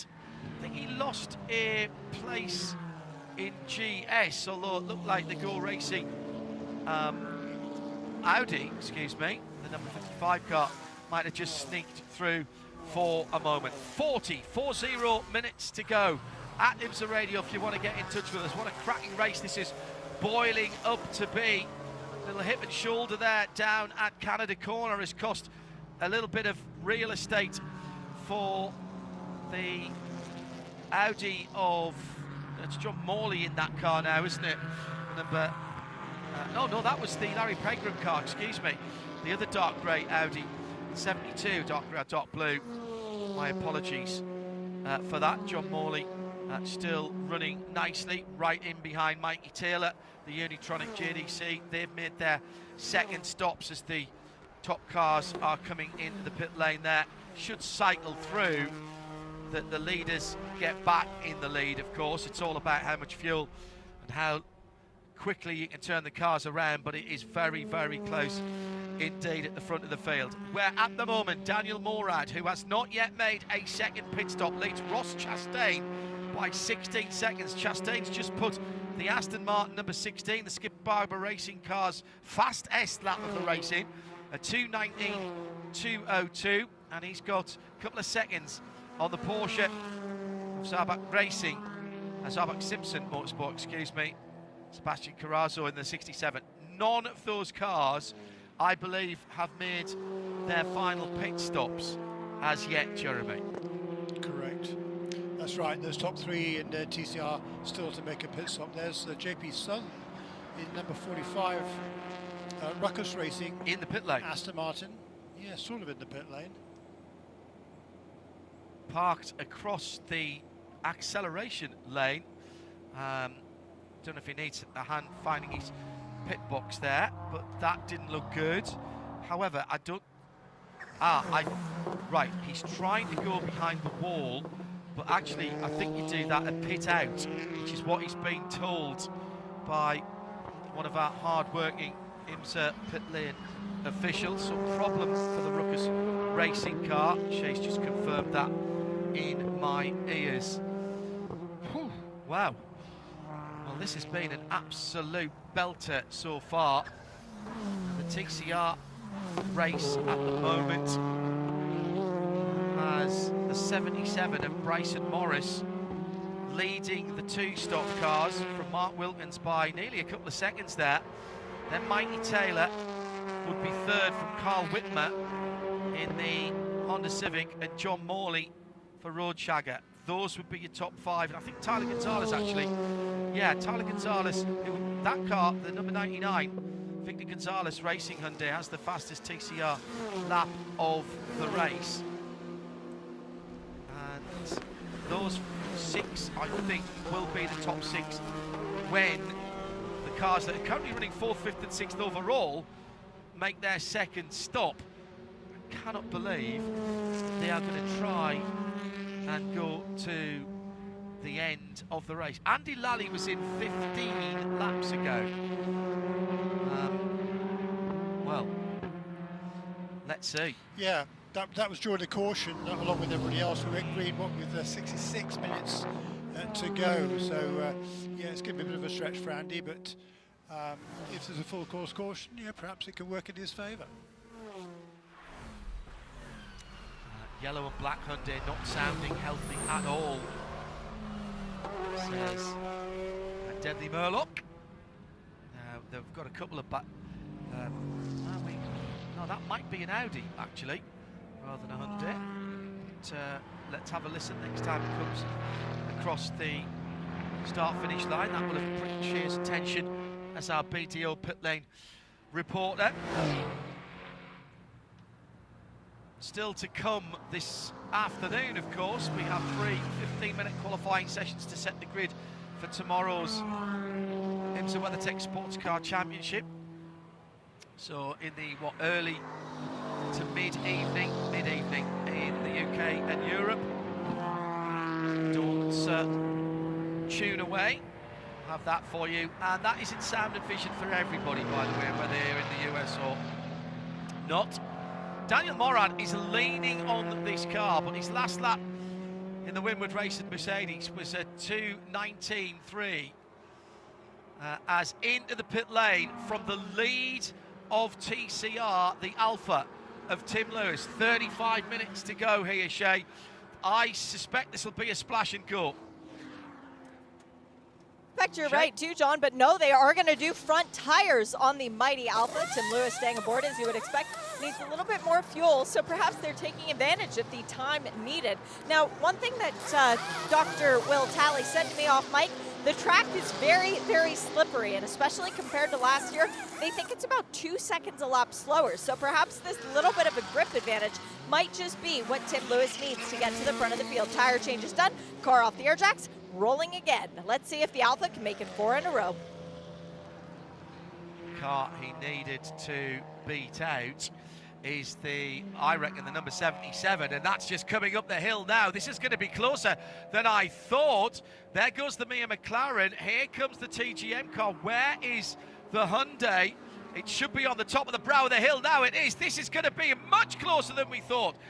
This might be for the win of the race. The lights are flashing from the Hyundai, but the Alpha has done it. It has done the long stretch. Oh my goodness me. That might well be the Michelin moment of the race in TCR.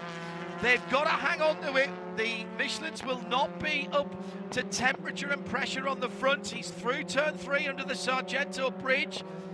That is way closer than I expected. Now, Denny DePomp in the Hyundai Elantra still leads this. Can he get the hammer down and potentially join this battle after his final pit stop? And what does that mean for Andy Lally? He's another 5 seconds further back, though. That might be just too much to ask through turn number 6. And the Alpha is holding on to the lead, the effective lead. This is incredible. Absolutely brilliant, this, Jeremy, and this is exactly what you were saying, Mr. Shaw, earlier on about why we love this. I know it's only a 2-hour race, but my goodness me, we see all kinds of strategy and tactics playing into this. Yeah, brilliant, isn't it? And that decision there to put on those fresh front tyres on that Alpha, Tim Lewis has been a little bit careful, I think, probably on the first lap. He knows the tyres, they're cold. There's no tyre warmers, of course, in pretty much any racing in North America, which I like. So he's got to work to build those heated tyres. Of course, with this front-wheel drive car, it builds the heat into those front tyres pretty quickly. So he'll be up to speed now. He's going to have to make sure he keeps that Hyundai behind him. But look into the inside under braking for Canada corner. Good respectful racing between that pair, battling for the lead in TCR. It's just Tim Lewis ahead of the number 77 car of Bryson Morris.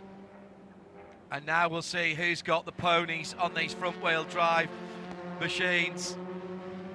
Absolutely phenomenal stuff. I'm now being told, and thanks again to people around the track, that it is Andy Lally's car that doesn't sound good, the Starcom Hyundai. That is indeed the yellow and black Hyundai, so thanks to Deadly Murloc for that. Well, 4 miles completed, Jeremy, and the Alpha continues to lead from a couple of Hyundais who are pushing it, and it looked to me even as though Tim Lewis didn't have to take as much road there at turn 1. He may have got those tyres up to temp and pressure. Now it's a proper race. Oh yeah, absolutely it is. But of course, there's two cars that haven't pitted. You say Denny Dupont still leads, and he's fast. So we know how fast Denny Dupont. He's already won a race this season in that number 76 car, different livery to the regular Brian Herder Autosport with Kerbag and JD cars, but still running under the same umbrella. And he's going to have to make that final pit stop. He's just turned his best middle sector of the lap, has Denny Dupont in car number 76. So he's charging hard there. It'll be a shorter stop, of course, and this race is far from over in TCR. Yeah, this is very interesting. He has been matching or slightly bettering the times of these three cars, who are at the moment sitting in 4th, 5th and 6th in class. Eddie Gould, by the way, is the other car that is yet to make his final stop in the bright orange number 55 Audi. But this is effectively the lead, well, if not the lead of the race, it is the lead of the cars who we believe have made their final stops.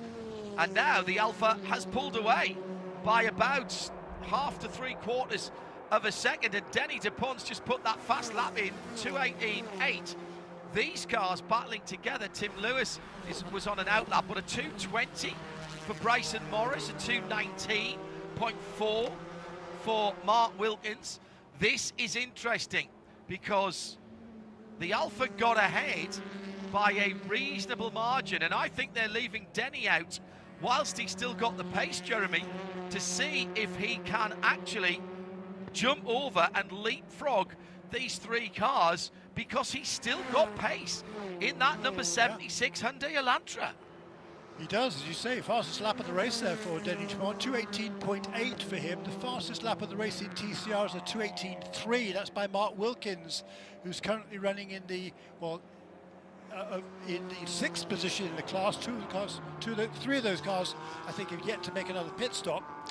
Denny Dupont, Andy Lally in 2nd position, and Eddie Go in 3rd, and number 55 car. He's quite a long way back, and let's see Eddie's able to stretch his fuel load, running a slightly more conservative pace. That could be interesting, because he's got 10-12 seconds ahead, actually better part of 20 seconds in hand over that Alfa Romeo that's currently running in the 4th position in that class. Meanwhile, out front, well, yes, Daniel Morad still out there at the moment. It's hot and heavy behind, and down at turn number 5, it's a BMW driving in to, that was the Porsche number 44, I think, of Michael Cooper, the Baby Bull Racing. They've not had a great day today. He was on the outside trying to go around the Team TGM car, and up the inside for the Turner Motorsport car, right on the curb. Oh, well, car behind tends to get the incident responsibility, and it is under review. That's a huge gaggle of cars that are battling from sort of 11th and 12th on down over, Jeremy, behind the Random Vandals BMW. Yeah, I mean, they were behind Robin Liddell, who was holding up that big, long train of cars. And right ahead of that incident, we saw Liddell being passed by the number 92 Random Vandals car. That's Kenton Cook. He moved himself up then into the 8th position overall as he stands right now, ahead of Robin Liddell, and then that big battle behind them, including the championship leader, car number 46.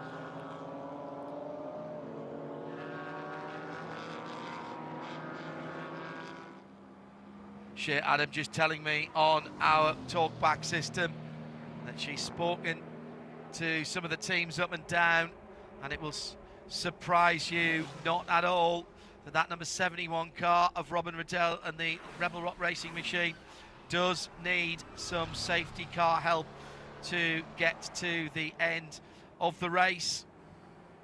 So he's having to ease his pace at the moment. Yeah. We kind of thought that he was over an hour, Jeremy, wasn't he, when he made the stop?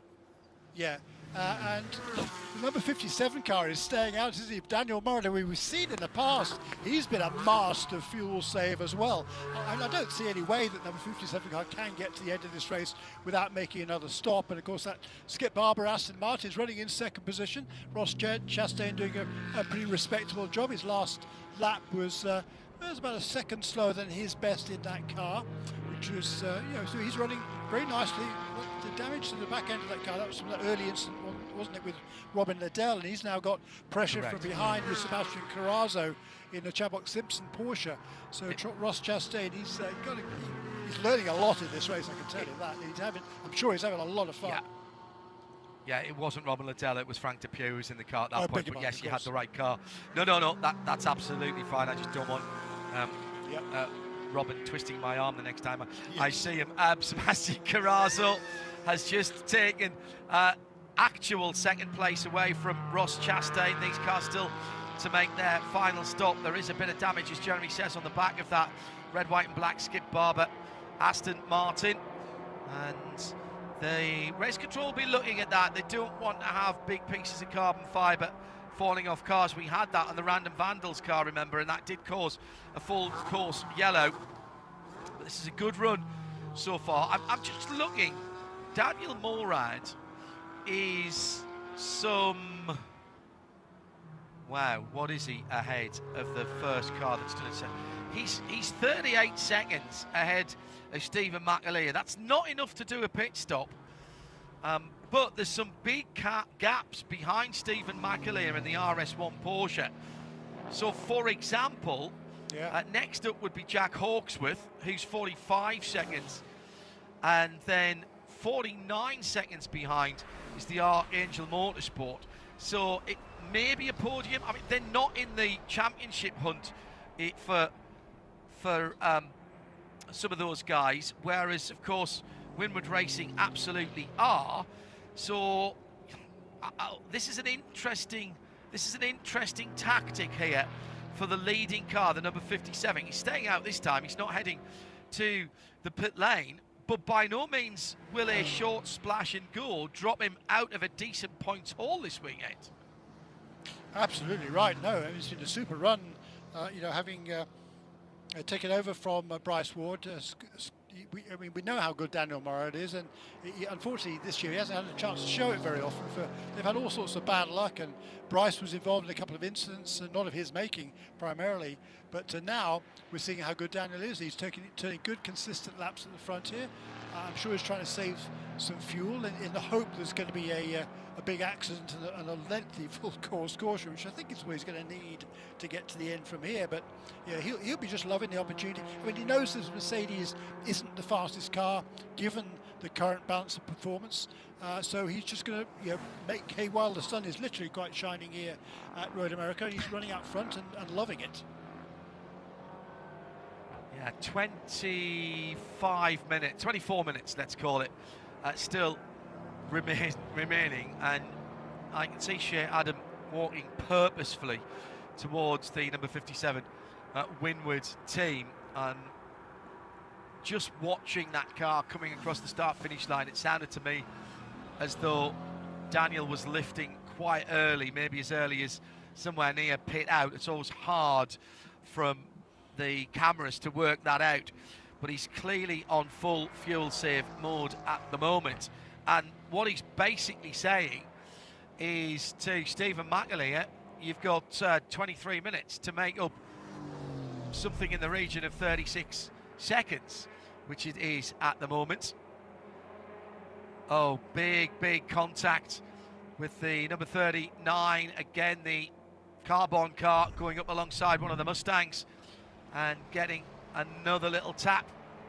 It's been pretty fraught in the midfield today, Jeremy, hasn't it? Yeah, it really has, hasn't it? Absolutely right. And there's been a whole bunch. I mean, that number 39 car has been in the middle of just about everything. There's a couple of early incidents for Sean McAllister, but Jeff's been running well, and see what happened to him. Ooh, makes a bit of contact with the rear end of the Ford Mustang and the core motorsports car. It certainly wasn't the Mustang's fault. I think Jeff kind of misjudged his approach there to turn 8, lost him a couple of positions, and now he's got Mackay Stevens behind him as well. He's been charging hard, by the way, in that JMF car. He's just turned his best Sector 1 in this race as Stevens. His lap time, actually, I think he was one of the fastest cars on the track last time around, in fact. But two slow pit stops has cost that car dearly in this race. Tim Lewis in the Alpha, by the way, has just set the fastest TCR lap and has now pulled out nearly 3 seconds on the 2 Hyundai Elantras that he was just out of his final pit stop in front of. Shea Adam can bring us some news from the BDO pit report. Oh, hang on, big sideways. I think that's a puncture for Sebastian Carrazzo. This is the second place car going on to a lap, I think, that would have seen him coming into the pit afterwards. Yes, and he's got nearly 4 miles to come home. That is horrible for Sarbok Simpson Motorsport. Ross Chastain then back up into second position. Daniel Morad still leading. And Shea Adam, what news from the pit lane? As I got here, they sprung into action and they are ready for fuel only for Daniel Morad. Shea? Fuel only for Daniel Morad. He will be coming in this lap around, John. Okay, thank you very much indeed. Now, how did Sebastian Carrazzo get that puncture? Was he off the track or did he get a little tap from someone else? The two Mustangs are fighting as if it's the last 4 laps at the Bristol night race, to be honest. It looks more like stock car racing. Fantastic entertainment. And Carrazzo having to make his way very slowly back. That looked to me as though the tyre went on the left rear as he was leaning on it going into turn 1. Could not have worse luck than that. Denis Dupont, by the way, still leading in TCR, 5th overall, and yet to make his final stop as into the pit lane approach for the 57. Daniel Morad. Here is the race in a nutshell for them, and Shea Adam is watching this final stop for them. It will be fuel only for Daniel Morad, and I'm also going to be keeping an eye on where Stephen McAleer is out on the racetrack. This is a very long pit lane, let's not forget. But the other thing is, where's the rest of the field? Because where will Daniel Morad cycle back out? He's coming in, he is aimed at me. Ooh, big lock up of the brakes as he squeals the tires trying to get in. That's probably not the best thing. It might give him a little bit of a flat spot. Waiting on time. Now, that was interesting. Daniel was looking in his right-hand side mirror to see when the refueler was going to remove himself from the car, and his crew chief tapped the hood as if to say, no, no, no, you watch me, buddy. I'm the one who's going to tell you when to go. That was a very fast and furious moment. I'm impressed by Daniel Morad's burnout and his attentiveness and reactive time. So where will he cycle out? Well, it's going to be behind Kenton Cook in the Random Vandals BMW. Will it be in front of the number 95 Turner Motorsport BMW? Yes, but he's not yet up to speed. He could come out behind Team TGM even, John. So that's going to be 8th or 9th position for that car, playing the odds there, and didn't quite work out for them. So Ross Chastain is leading but owes us a pit stop with 18.5 minutes to go in the Skip Barber, number 16. He can't go to the end, but he's playing the fuel game and the potential safety car game as well. At the moment, he's got some 3 seconds on Stephen McAleer, and Stephen took 3 seconds out of him last time around, remember, on far younger tyres, so there's a performance advantage. Now, the good news, if you are a Sarbok Simpson Motorsport fan, is Sebastian Carrazzo did a really good job and has got that car back to pit lane, and they will change that tyre. And in fact, that car, I think, is already heading out of pit lane. Yes, it is. The number 67 goes through the data recorder at the end of pit lane. The RFIDs. And we're expecting to see Ross Chastain this lap. It's been a decent run for that car, Jeremy. A little bit of damage earlier on that knocked them back a few places. I enjoyed Ross Chastain's interview with Shea early on, and he'll take this car to the end as he's in the pit lane now. But I hope he's enjoyed his running here. Yeah, I'm sure he has. I mean, great attitude he showed earlier on. That was a really great interview that he gave with Shea Adam a while ago, and he knows he's got a lot to learn. I mean, the car's not been on the ultimate pace here, but it's been a good solid run for them, and he's gained a lot of experience. And they've run up front as well, which is always kind of cool, isn't it? He's actually not going to lead this lap. He led the lap before, Jeremy. He was scored as the lap leader the lap before because the other car was in the pits. However, he's got in here, and I think we're going to have a full course caution. We've got someone off at turn 14, and it's a huge incident. It is the number 50 car. I thought I saw somebody going off. That's Jack Hawksworth, who is taking himself out of what remains of the Ineos Supra, the orange, the tangerine and white car, and this is a full course yellow. Oh my goodness me. Just maybe a lap or so the wrong side for some of the people who had gambled. He's out of the car, he sat himself down. That has been a hefty impact at the final corner. Hawksworth had been running well early on. He just drifts wide out of a Bill Mitchell corner, rattles the curb, and then with 2 or 3 complete rotations, he did clip the wall with the left-hand rear. It's popped the hatchback open, it's done some damage, bodywork damage and suspension damage on the left and right rear. Both of those wheels are askew. Jack is out of the car. And an odd one that, Jeremy. I don't think he got a tap. I don't think there was anybody near to him. Just rode over the curb. I wonder if something broke on the right-hand rear. Yeah, I mean, there's that transition there on that corner. That's where the cutoff goes across toward turn 5 there. I mean, it's conceivable that you just sort of hooked that rear tyre onto that and it just sort of launched the car sideways. But really unfortunate and surprising accident there for Jack Hawksworth. That was a biggie. I mean, that was a hard hit that he had with that car. A lot of damage to that car, and that's a tremendous shame for him. I tell you who this. I don't know where the number 16 car came out, but everybody else having to slow down, that might work out very, very nicely for that Skip Barber Aston Martin. For everybody else, I mean, that's the car that would have potentially benefited. No one else would have benefited by this caution coming out either a bit before or afterwards. But for that number 16 car, it could well do. I don't know where he's ended up on the racetrack. He entered the pits. Ross Chastain entered the pits at 28 minutes and 32 seconds, and the impact was at 28 minutes and 37 seconds, and the full course yellow came out at 29 minutes and 11 seconds. So he did get some benefit from that. I suspect, looking at where he is, he will be behind.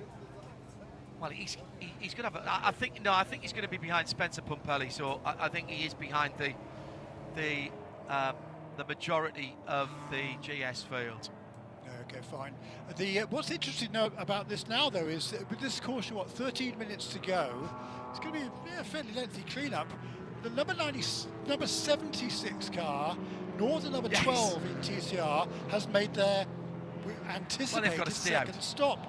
They've got to stay out now, because I think it was, I'm sure, particularly Andy Lally's case, that he was going to try and get to the end of this race without making that final stop. And I presume the same for Denny Dupont. I mean, that's a top team as well. So, they know how to win. They know how to win races.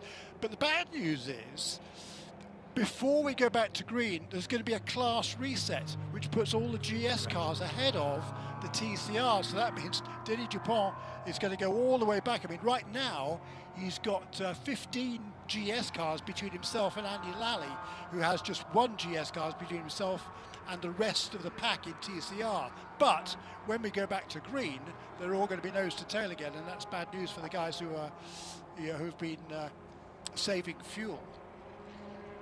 Yeah, and remember, they've got older tyres on, and this is the point that Jeremy is making. So they won't have that cover of the 15 or so GS cars between Denny Dupont in the number 76, Brian Herder Autosport Hyundai Elantra, and Andy Lally and Tim Lewis. Andy only had one car between himself, but did have some 7 or 8 seconds as well between himself and Tim Lewis, who'd been absolutely screaming along, by the way, reset the fastest lap a couple of times.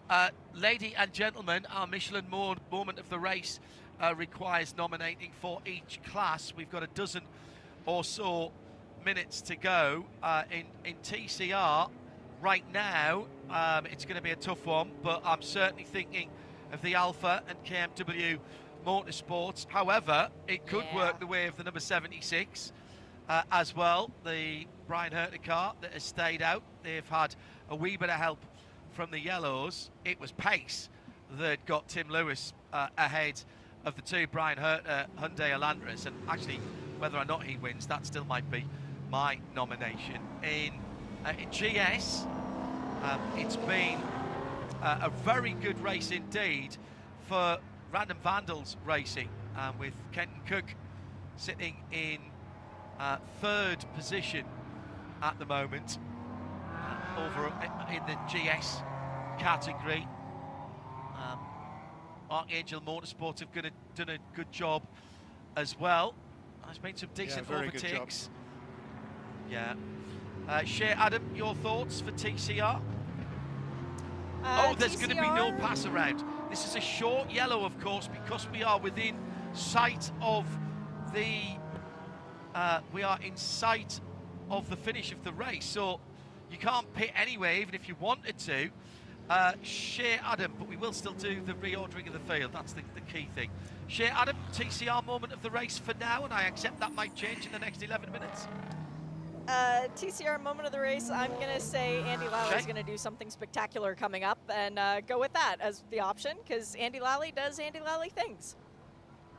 Okay, so Andy Lally in Starcom. And what about GS, Shea?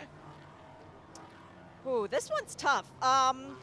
I'm going to go with Random Vandals because they missed a race and they've come back and they're in fine form as if they haven't missed a race, and they're looking at their first podium of the season.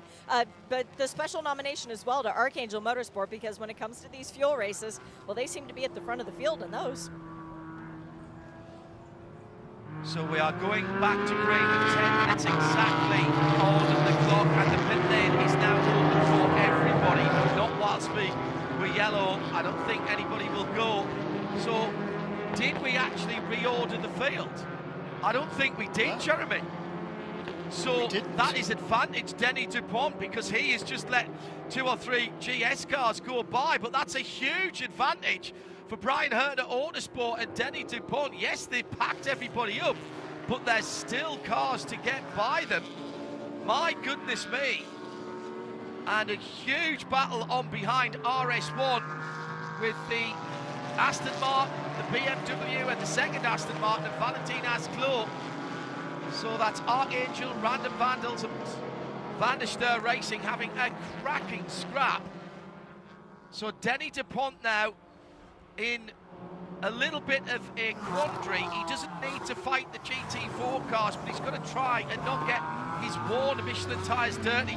Nice move round the outside, if that works. No, it hasn't worked out at turn 5, as Kenton Cook was trying to steal second place away from Aaron Thiel, and Stephen McAlee has jumped away to a 2-second lead already as we've reset the field for the last 8.5 minutes. Jeremy, drama and excitement here at Road America. Yeah, there's kind of good news and bad news at number 76 car, because I can't believe how quickly the AMR safety team got everything cleared up again to get back to green. I'm sure the number 76 and number 12 teams were hoping for a longer caution to give a bit of a cushion on their fuel. So that could be bad news for them. We'll see. As you said, number 76 car still got a lot of cars in between himself and everybody else, but for poor Andy Lally, that's really unfortunate timing of that caution. Of the green, and there's going to be a drive-through penalty for Ross Chastain, leaving with equipment attached. So that number 16 Aston will have to come back down through the pit lane. So we are talking now. Tim Lewis has got into second, ahead of Andy Lally on the restart in TCR, but we are still talking somewhere in the region of 13 cars, and what are we talking? 8 seconds between Tim Lewis and Denny Dupont, with 7.5 minutes to go, and there's a problem for the number 91, the Riley Dickinson Kelly Moss Porsche GT4. This is the Mobile One anniversary livery. The Porsche Austin supported car is off the circuit at, I think that was at the exit of Canada Corner, and there's a touch at turn 1 between Jensen Altman in the number 13. That's the McCumbee McAleer Ford and Robert McGuinness for Turner, and they're still scrapping. In fact, no, it's not. It's Robbie Forley for Turner, who's got ahead of his teammate, and they're scrapping on the outside of the top 10 overall at the moment. RS1 lead by a full second. Aaron Tielitz, who was defending a moment or two ago, has now found himself about 3/4 second to Kenton Cook for Random Vandals Racing. The Turner BMWs both looking racy at the moment. Daniel Morad in 6th position. Remember, he went really long and was hoping for something to happen at the end of the race. Morad, a little bit of a cork in the bottle at the moment as he holds on to 6th position with McGuinness and Altman and Plum and Foley and Jeff Westphal all in there, each of their wheel tracks. It's also brought in back into play the number 69, Michael De Quesada, down in 13th position, but we know that is a quick car, that McLaren. Yeah, it certainly is, and he's already made up a couple of positions, well, actually several positions since the restart, 4 positions since the restart has De Quesada, so we'll see whether he can continue that progress. Andy Lally, by the way, got himself back up to 2nd position last time around in a TCR, ahead of Mark Wilkins and Tim Lewis, who's now down to 4th. So that's a cracking scrap in the TCR battle. They are fighting in a bit of clear air. They're about 4 seconds behind Hugh Plum in the TGM Aston Martin, and he's just gone through Canada Corner. In fact, have they just gone ahead of that whole battle? They may have done so, as there's a TCR car right in the middle. Cook in the pit of that. Ken Cook out from of Van and Reynolds, yes. Out of 3rd position, yeah, absolutely right, Jeremy.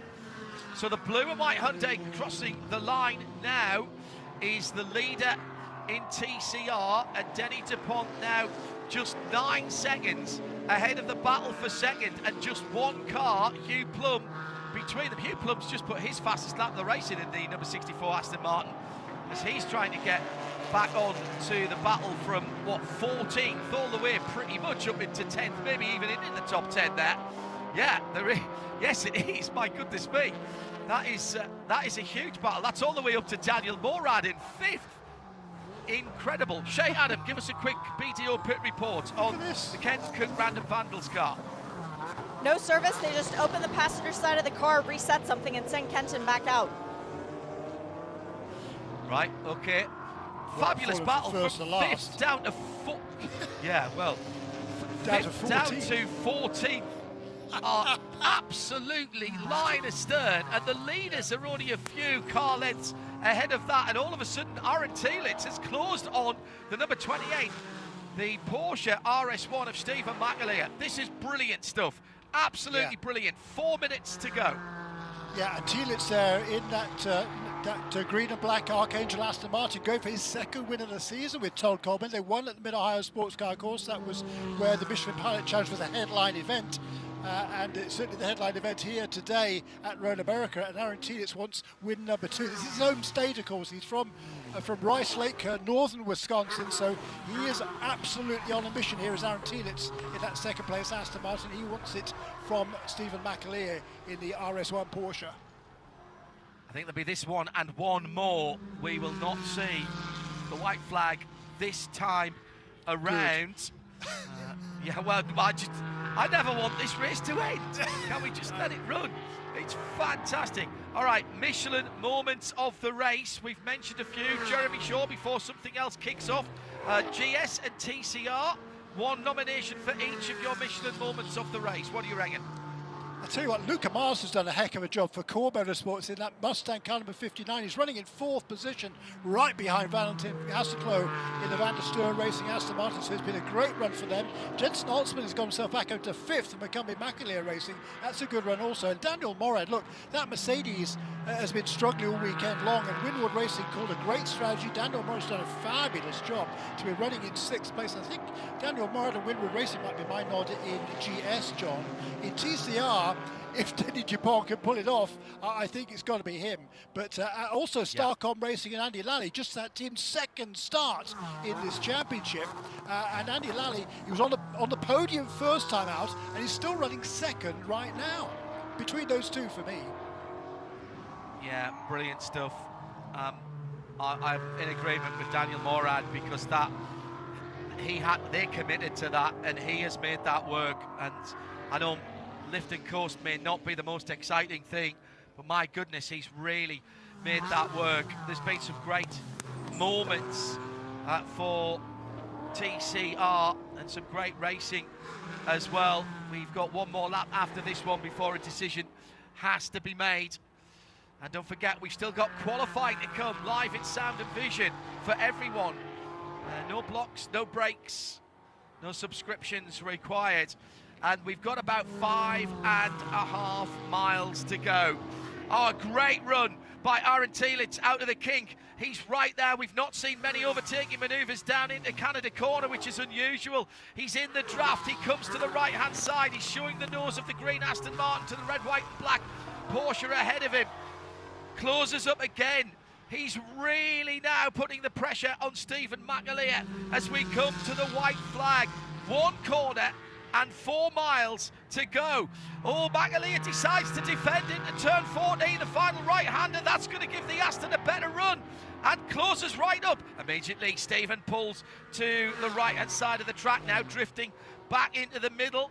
Valentin Asclo back into 3rd position. He'll be wondering if he's going to pick up the pieces here and maybe get better than the 3rd step on the podium for Van der Steur Racing. 4 miles to go through turn 1. And Stephen McAleer leads it by 2 cars lengths. They both go to the absolute extreme edge of the circuit. Again, the green nose of the Aston Martin is poked out to the right-hand side of the circuit. McAleer knows he's there. And the number 12 TCR car has gone off the Starcom machine. Oh, that was battling for the lead. And Denny Dupont has got a 4-second gap back to Tim Lewis. It's going to be Brian Herter, I think, unless Tim Lewis with the Alpha can pull them back with the excess grip that they've got with the tyres they put on at their last stop. Meantime, the leaders halfway round the final lap of the circuit. Jeremy Shaw. Has to be fuel, doesn't it? I think for the number 12 car, you've got to think it's out of fuel. Has Denny Dupont got enough to get it to the end? As you say, the gap down to under 3 seconds on this last lap, and Aaron Thielitz looking to find a chink in that armour of that RS1 Porsche. Nothing yet. Denny Dupont lost 2 seconds and more to Tim Lewis in the Alpha last time around. This is the final lap, and Andy Lally, by the way, didn't even get onto the final lap. That car stopped at the exit of turn 30. Bill Mitchell bend last time around. GS coming to the last potential overtaking manoeuvre, and he's run out of fuel. He's run out of fuel at the front of TCR. Dupont has run out of fuel, and Tim Lewis and KMW Motorsports and Alpha are going to win it. They are going to win it as long as he can stay ahead of Mark Wilkinson. Mark's 2.8 seconds down, and that's the Michelin moment of the race for TCR. That Alpha running long, and that's another win here for the Alfa Romeo at the front of the field. RS1 are going to pull this one off as well. 2 in a row for the Porsche, and Stephen McAleer takes the checkered flag ahead of Aaron Thielitz by under half a second. Valentin Haskell comes through in 3rd for Van der Steur Racing. What a run for Luca Mars and Cora McCumbee McAleer Racing. That's a great comeback from Jensen Holtzman, by the way. Yes. And I think, I think you mentioned Jensen. There's the Alpha going through. The wins from Mark Wilters. Carl Whitmer. Whitmer comes back into 3rd, ahead of Mikey Taylor in 4th. So Alpha, Hyundai, Honda, Audi is your top 4. Shea Adam, let's have some reaction from our BDO pit reporter. Congratulations, Trent Hinman. I didn't get to do this with you last race because you were the finishing driver. How nervous were you at the end of that one? Not at all. Not honestly. Like, you know, we've got all the confidence in the world in this team as a whole. And Steve, obviously, we knew where our strengths were relative to the cars chasing behind. I think Steve played that perfectly. He's smart. He knows exactly what he's doing. So just grateful for the RS1 team for putting us in this position. And awesome job by Steve at the end there. That was beautiful to watch. This is exactly what you needed to get back in the championship battle, too, because it was a great day for you guys and a less good day for the people you're fighting. It was. But, you know, it's a long championship, right? And you saw how much happened in one race here. We have 3 more to go. So just one race at a time, one lap at a time. We'll execute as best we can. And I think today was a great example to show that even if we didn't necessarily have the fastest car, we're able to strategize around that and make a victory happen. Congratulations on the 2nd win in a row. Thanks, Shay. It's also Trent's 2nd win here and Steven's 2nd win here in this series. And Shay, what a run for the Alpha that's come through. Is that their 4th in a row here? It is. Isn't that crazy Yeah. to think about? 4 wins in 4 years. And the craziest thing, the competition has not gotten any easier. So Tim Lewis has been a part of the driver lineup for all 4 of the years. This is Dr. Will Talley's first win in the Michelin Pilot Challenge. So very exciting day for him. And the only problem that I have right now, John, the first pit box on the lane is RS1 towards pit out, and the last pit box on the lane towards pit in is KMW. Never fails, right? Yeah, that is brilliant stuff. 2 Michelin moments of the race. Jeremy rightly nominating among his choices the drive back and some very, very tidy passing by Jensen Oldsman in the number 13 call. McCumbee back earlier racing for Mustang. He nets them a 5th position when that did not look on at all. And in TCR, the outlap after the final stop by Denny Dupont, which effectively gave them the race win, to be honest. Their pit work was superb. They got him out ahead of the 2 Hyundais, but within that outlap set it up, and within 2 laps he'd pulled out 3 seconds. That was really good stuff from Tim Lewis, not from Denny Dupont. That was absolutely brilliant stuff. And kept us on the edge of our seats, that one, Jeremy, didn't it?